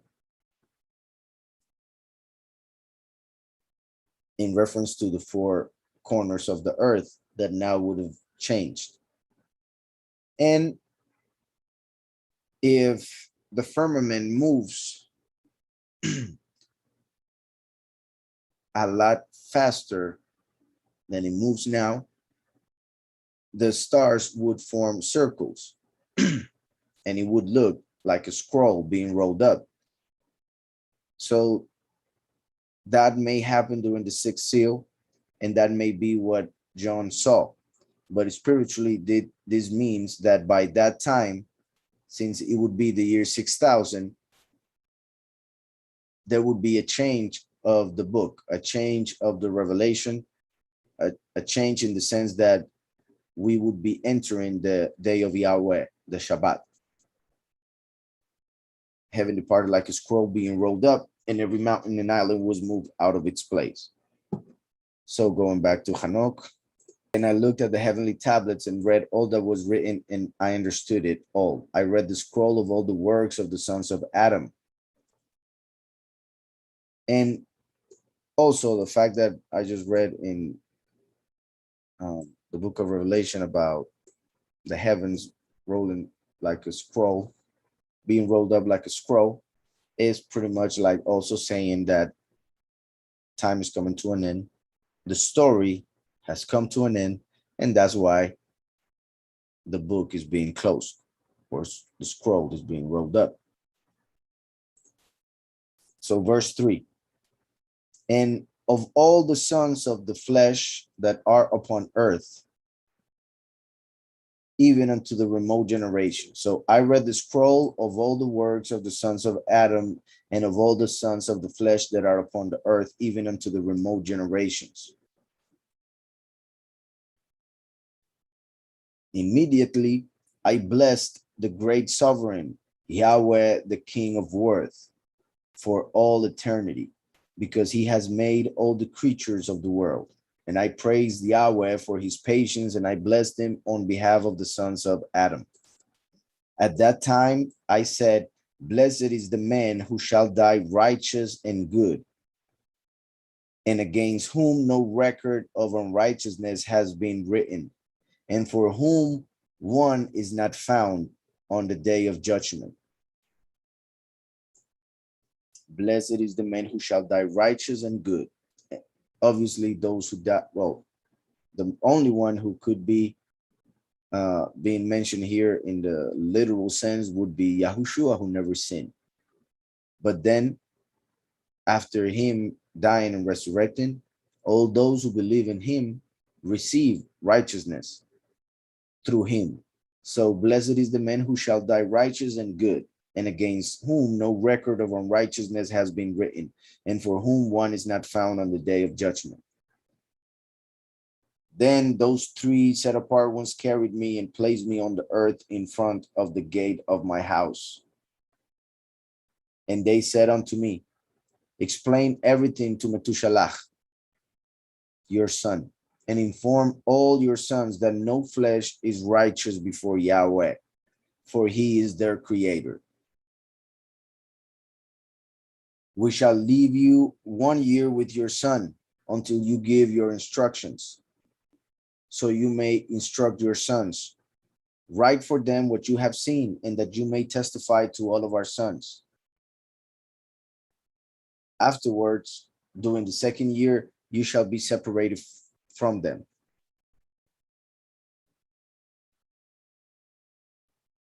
But your heart shall be strong, because the good shall announce the justification to the chosen. This is interesting. Let me see how the other translation has it. Let your heart be strong, for the good will proclaim righteousness to the good. The righteous will rejoice with the righteous, and they will wish each other well. All right. Remember that when Mashiach came, he was called good, and he said, why do you call me good? There is only one who is good, and that is the Father who is in heaven. In the literal sense, that is clear, or should be clear, that only Yahweh is good. All good things come from him. And since all humans have an evil part within them, they cannot be called good. But in the spiritual sense, Yahushua came as the life. The last comes as the goodness of Yahweh. So the first came as the fruit of life, the tree of life. The last comes in the end of time as the fruit of knowledge of the Father, the tree of knowledge. But the tree of knowledge had also an evil part, and that is why the last comes as the prodigal son, in the sense that he fell in sin by being born in the apostasy, represented by Zerubbabel, born in confusion, then growing, being taught by Yahweh about Mashiach, Yahushua, and then being cleansed to become the one who will give the knowledge of that which is good after having known that which is bad. So he becomes the tree of knowledge of good and evil, while Mashiach is the tree of life. The last comes as the end, at the end of the 6,000 years, because Eve and Adam ate from the tree at the end of the 6th day. So when Mashiach said there's only one who is good and he is in heaven, that also connects with John 3:13, when Mashiach, while being on earth, says that the Son of Man was in heaven. So if the Son of Man was in heaven, and then he says that the good is in heaven, and then he speaks about the Son of Man coming at the end of times, that would mean that when Mashiach was called good in the spiritual sense, he was pretty much saying, why do you call me last? I am the first. Why are you giving me a title that has to do with the second manifestation while I am manifesting first? So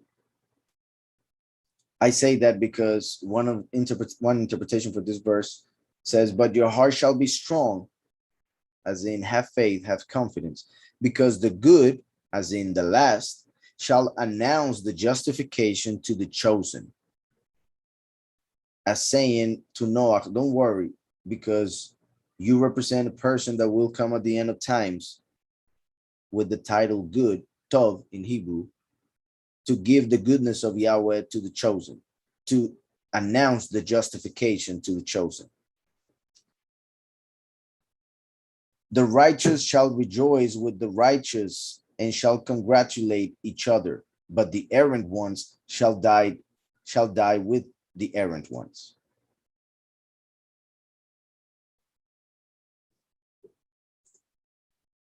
and the rebellious, those who are in the apostasy, shall be drowned with the rebels.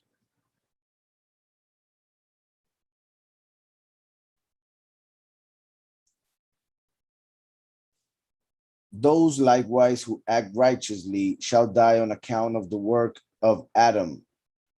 Now, with the previous verse and the rebellious shall drown with the rebels. Remember that the many of whom are in rebellion, the many will die as the grapes in the winepress of the wrath of Yahweh. They will become wine because the blood that will come from them will make a river.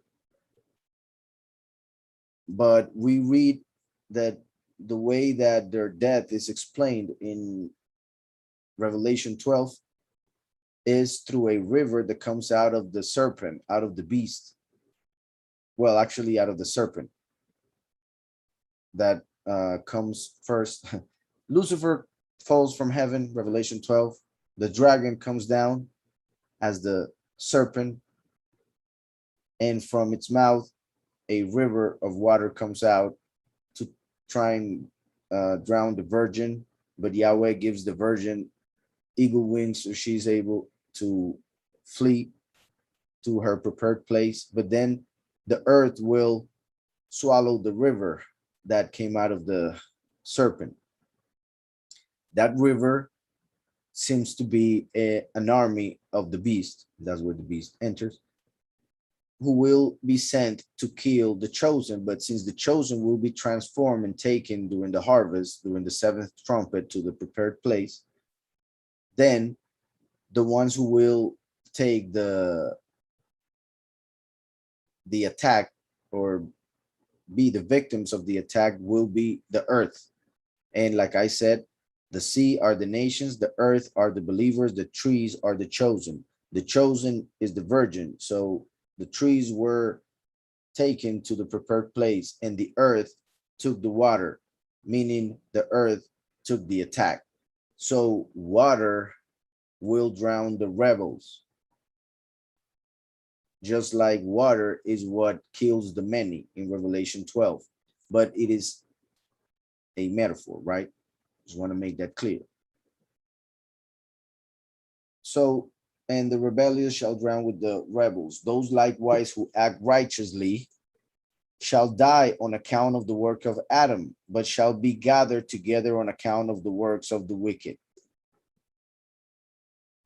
So, in a way, 10 and 11 could be taken, if we only talk about the end times, to be referring to the many, of which, let's say, half will end up being condemned for being rebellious in every way while claiming to be believers, while the other half will try and fulfill the commandments of Yahweh, yet they were under a false doctrine.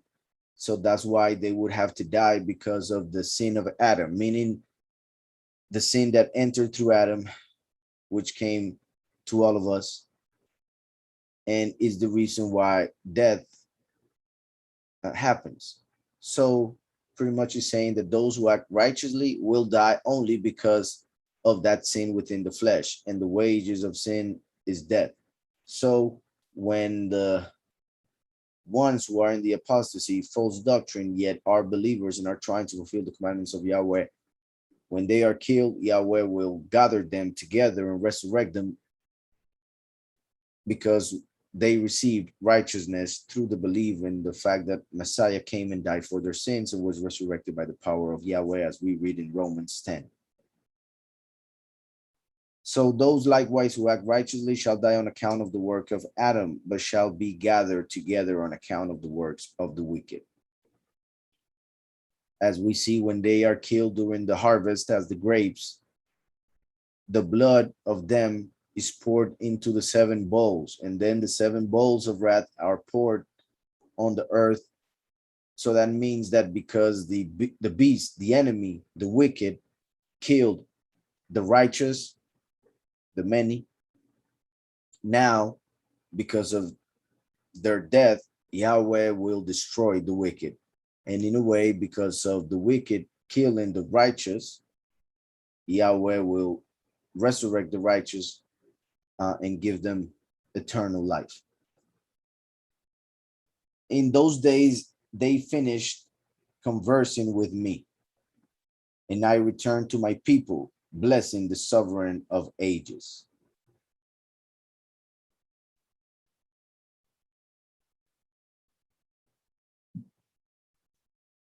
So that's how the chapter ends.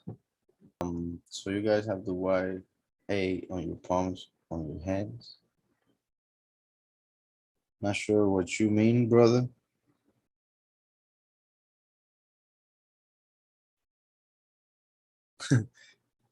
um, One looks like an A, yeah, but I don't know about the Y though. Perhaps you have to see it. I'll have to show like this.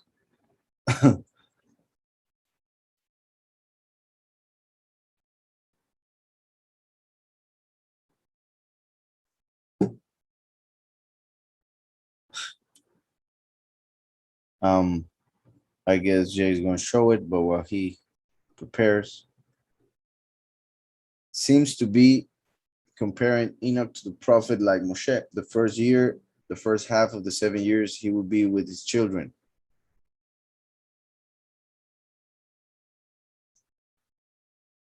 But the second year, he will leave. Um,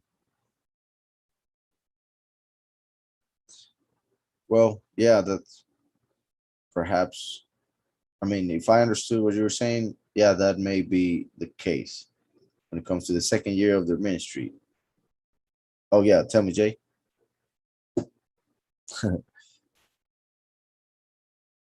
Okay, so, oh, I got you. On the same hand, both letters.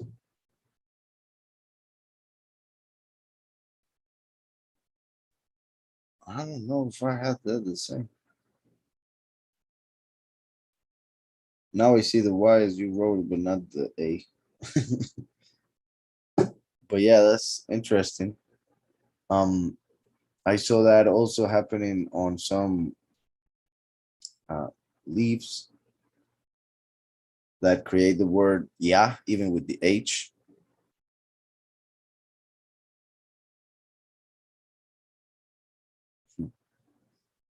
All right, let me see the other chat.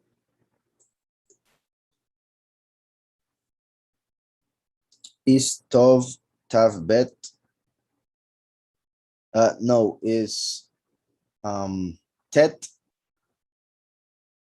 Vav Bet. So the numerical value is 17. That's why 17 represents good. That's why Yaakov lived the last 17 years of his life in Egypt, and they were the best years of his life. And Joseph got lost when he was 17. Well, was sold really for the good of his family.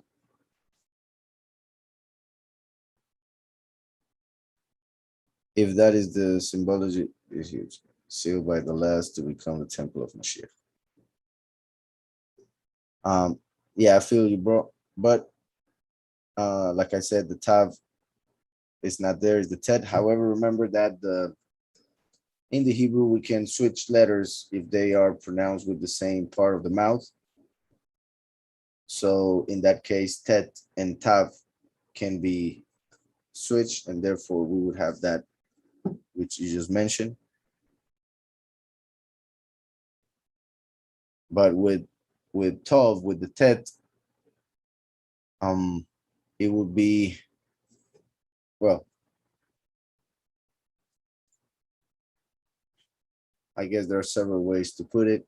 One is the serpent will be nailed by the Son of Man who comes for the congregation.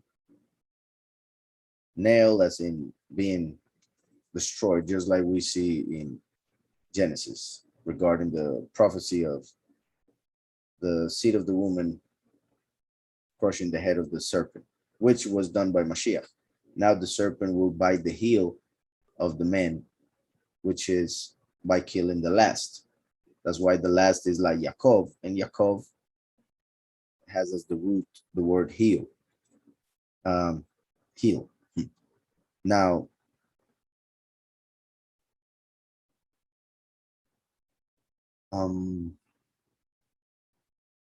so yeah, the serpent is nailed by the Son of Man who comes for the congregation, or the basket that the Son of Man brings to gather the congregation, because the tent is also a basket.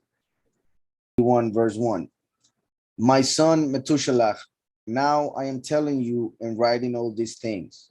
This is very important, I believe, because in the literal, he was returned to his people to tell everything to his son Methuselah, write everything down for it to reach us.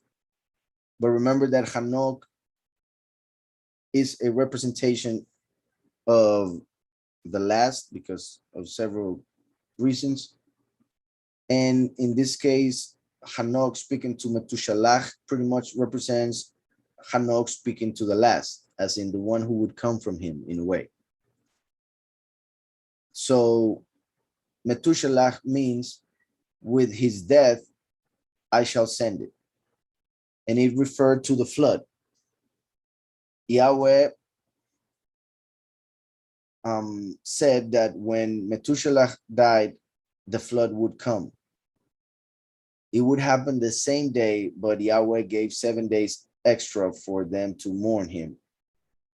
Giving honor to Methuselah, Yahweh waited 7 days to bring the flood after his death, which is connected to the 7 years of the end times and other things. But in this case, with his death, I shall bring it. The destruction, the flood, connects with the last, because as we know, when I just read in previous chapter, when I read the part from Thessalonians that said, when they say peace and safety, then sudden destruction shall come upon them. When they kill the 2 witnesses, then the 7 bowls of wrath will come on them, the worst, and what it would be the flood of fire, because Yahweh promised that he wouldn't destroy the earth again with water, but this time he would do it with fire. So with the death of the last, he will send it. With the death of the 2 witnesses, Yahweh will send the bowls of wrath. So Methuselah here comes to represent the last, and Hanoch would be his ancestor, telling him everything that he needs to know. So my son Methuselah, my son in whose death Yahweh will send the fire. Now I am telling you and writing all these things. I have revealed everything to you, and I have given you the scrolls concerning them. Preserve, my son Methuselah, the scrolls written by your father, and pass them on to future generations of the world. I have given wisdom to you and your sons so that they may pass it on their sons for generations, wisdom which is superior to their thoughts, and that those who comprehend it may not slumber.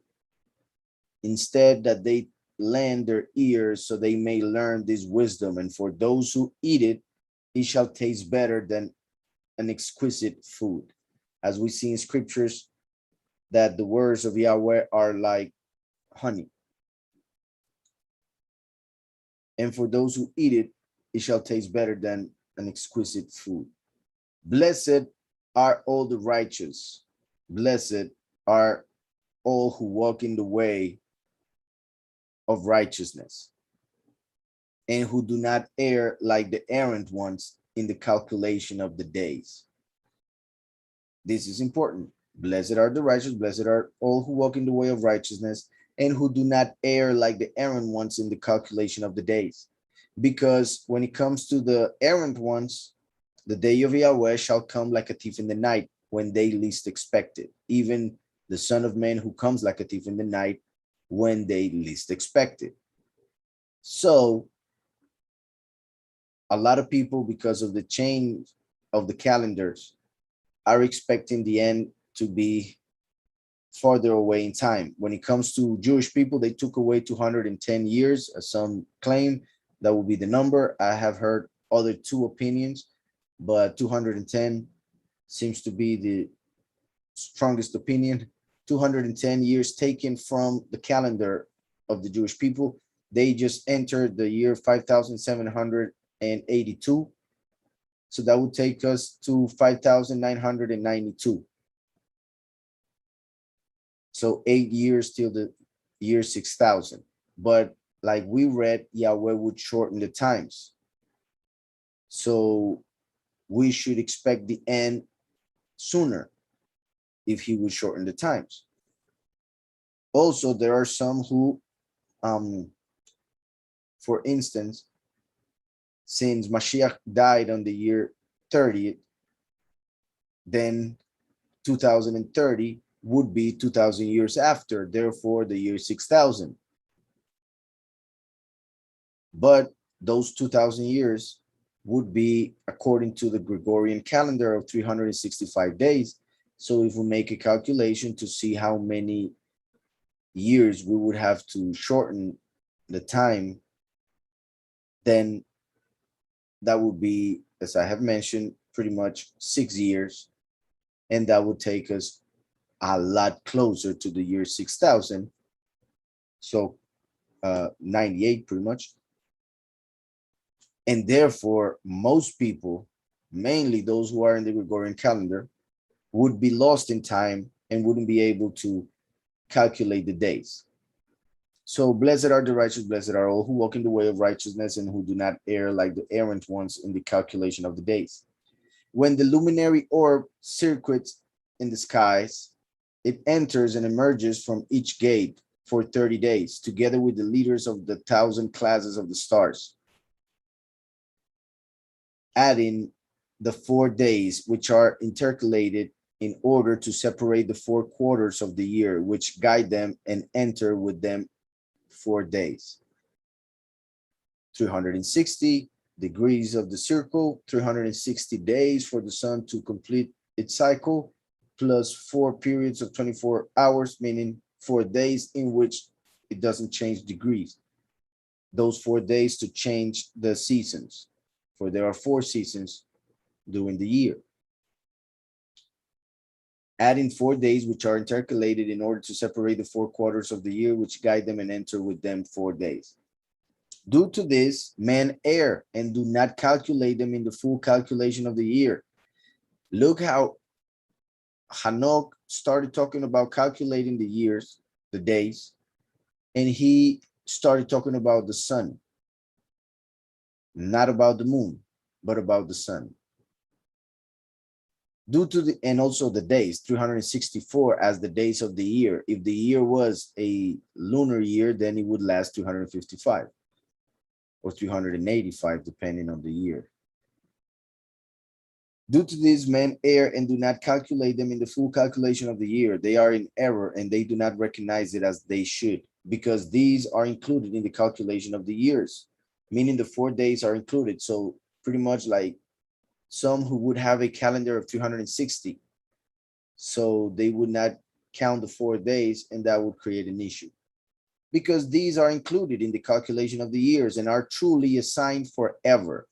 One to the first gate, another to the third gate, another to the fourth, and another to the sixth, which we saw last time. And we had it in the calendar. So that year is completed in 364 days, so that the year is completed in 364 days. It should be clear that that's the calendar. That's the year, 364 days. So I find it amazing how there are a lot of people who claim to have a calendar according to the Book of Enoch, yet their year lasts 355. So that the year is completed in 364 days. Their calculation is correct and the count registered in them exact. For the luminaries, months, feasts, years, and days, it was shown and revealed to me by Uriel, to whom the sovereign of all creation of the world has subordinated the host of the heavens. He has power over the night and over the day, to make the light shine on the sons of Adam. The luminary orb, the moon, the stars, and all the powers of the heavens that revolve on their orbits. This is the ordinance of the stars with respect to their constellations, their moons, and their signs. I mean, well, because of this word, I would think the word here is months, because they translate it sometimes as new moons. So this is the ordinance of the stars with respect to their constellations, their months, and their signs, which makes more sense because the constellations is where the sun is during a whole month. That's why there are 12 constellations, 12 months. And each constellation is called a sign. So it makes a lot more sense because the moon doesn't act that way. The moon is not in a certain constellation during a whole month. So this is the ordinance of the stars with respect to the constellations, their months, and their signs. These are the names of those who guide them, who watch that they enter in their time period, in order, in their season, their month, in their period, with their power, and in their position. Once again, look how it says, in order, in their season, their month. So month comes after season. So we should not put month before season. What I mean by that is there are some who give more importance to the month than to the season, and that's why they start the year in a moment that is not the correct one because they are not looking at the season. Spring being the beginning of the year. There are 4 guides who separate the 4 quarters of the year, enter first. Soon thereafter, the 12 chiefs of their class. So you see right there, 4 malachim, like the 4 angels, for instance, on the 4 corners of the earth that are connected to the 4 seasons of the year. And then he mentions the 12 malachim for the 12 constellations. So first the 4 and then the 12. Just like the mothers, the 4 mothers of the 12 tribes were very important because the 12 tribes, the 12 months came from them. If there were no mothers, matriarchs, then obviously the 12 tribes wouldn't have come to this reality. So once again, the point is that seasons are before months, meaning they are more important. There are 4 guides who separate the 4 quarters of the year, enter first. Soon thereafter, the 12 chiefs of their class who distinguish the months, and for the 364 days, these leaders of 1,000 are distinguishing the days.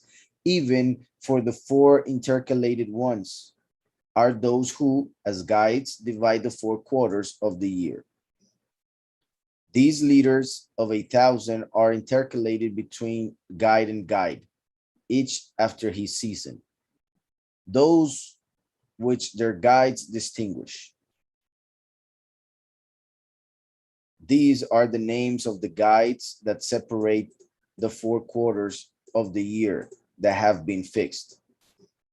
Melchiel, Helimelech, Meliel, and Narel.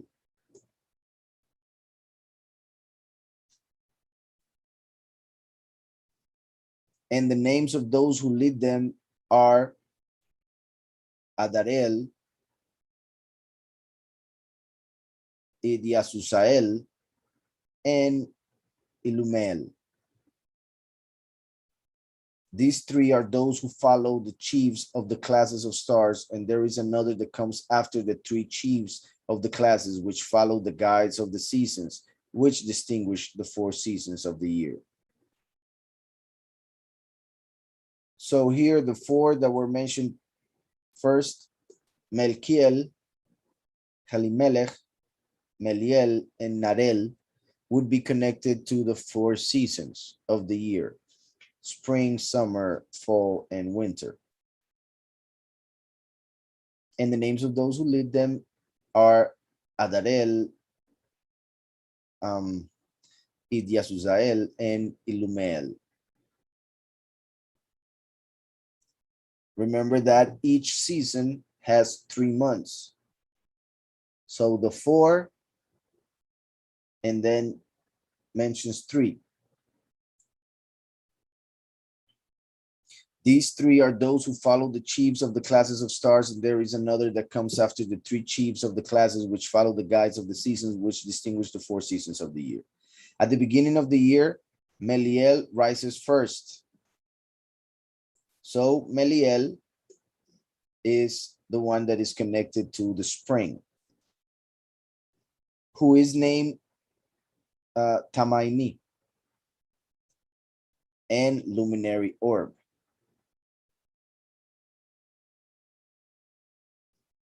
And all the days of his governing over those that he rules are 91 days, meaning 3 months. 3 months of 30 days plus the 1 day to change the season.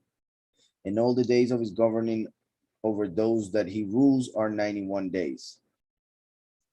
And these are the signs of the days that are seen upon the earth during the days of his influence: heat, perspiration, and calm. All the trees produce fruit and the leaves grow upon them. The grain is reaped, the rose blooms, but the trees of winter are dried up. So, spring. And look how already from the time of Hanoch, spring was the beginning of the year. So the fact that it was changed in the time of the Exodus means that there was a change in between Hanoch and Moshe, because Yahweh had to bring it back to the true way of counting the calendar when Moshe took charge of Israel. These are the names of the guides who are over those: Berkael, Zalbezael, and the other which is added, a guide of 1,000 called Hilu Yasef,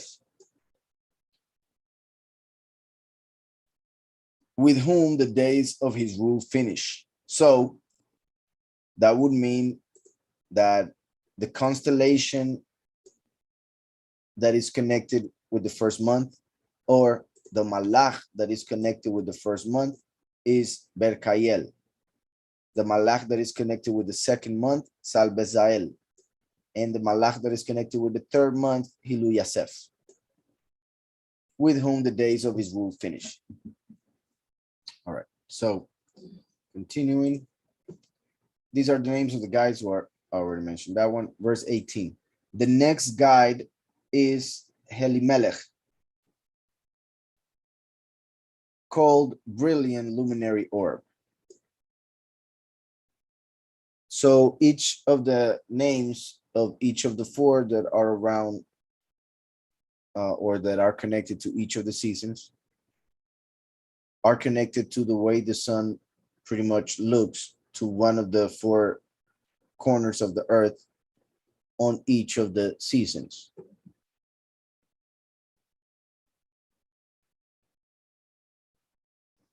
So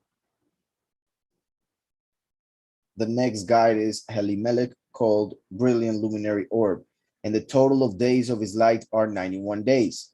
These are the signs of his days on the earth: burning heat and drought. So Helimelech is the one connected to the summer. That's why it's called brilliant luminary orb, while the previous one was called southern luminary orb.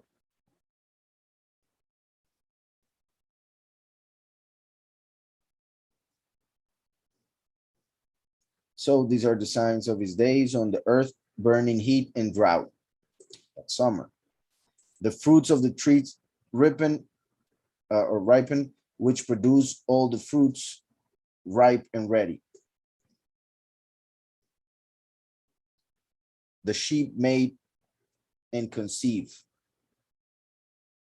All the fruits of the earth, or all the fruits of the earth are harvested. Everything there is in the fields, and the wine is pressed. This takes place during the time of his rule.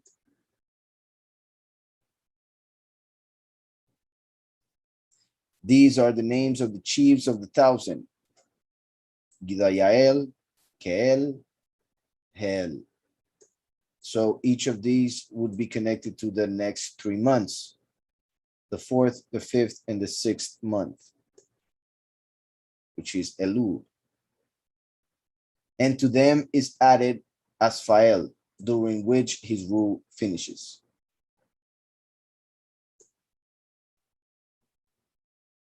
And this is where it ends. So it doesn't mention the other two, which are connected to the other two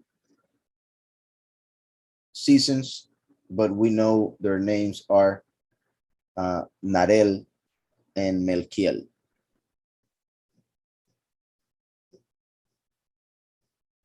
And that's how the chapter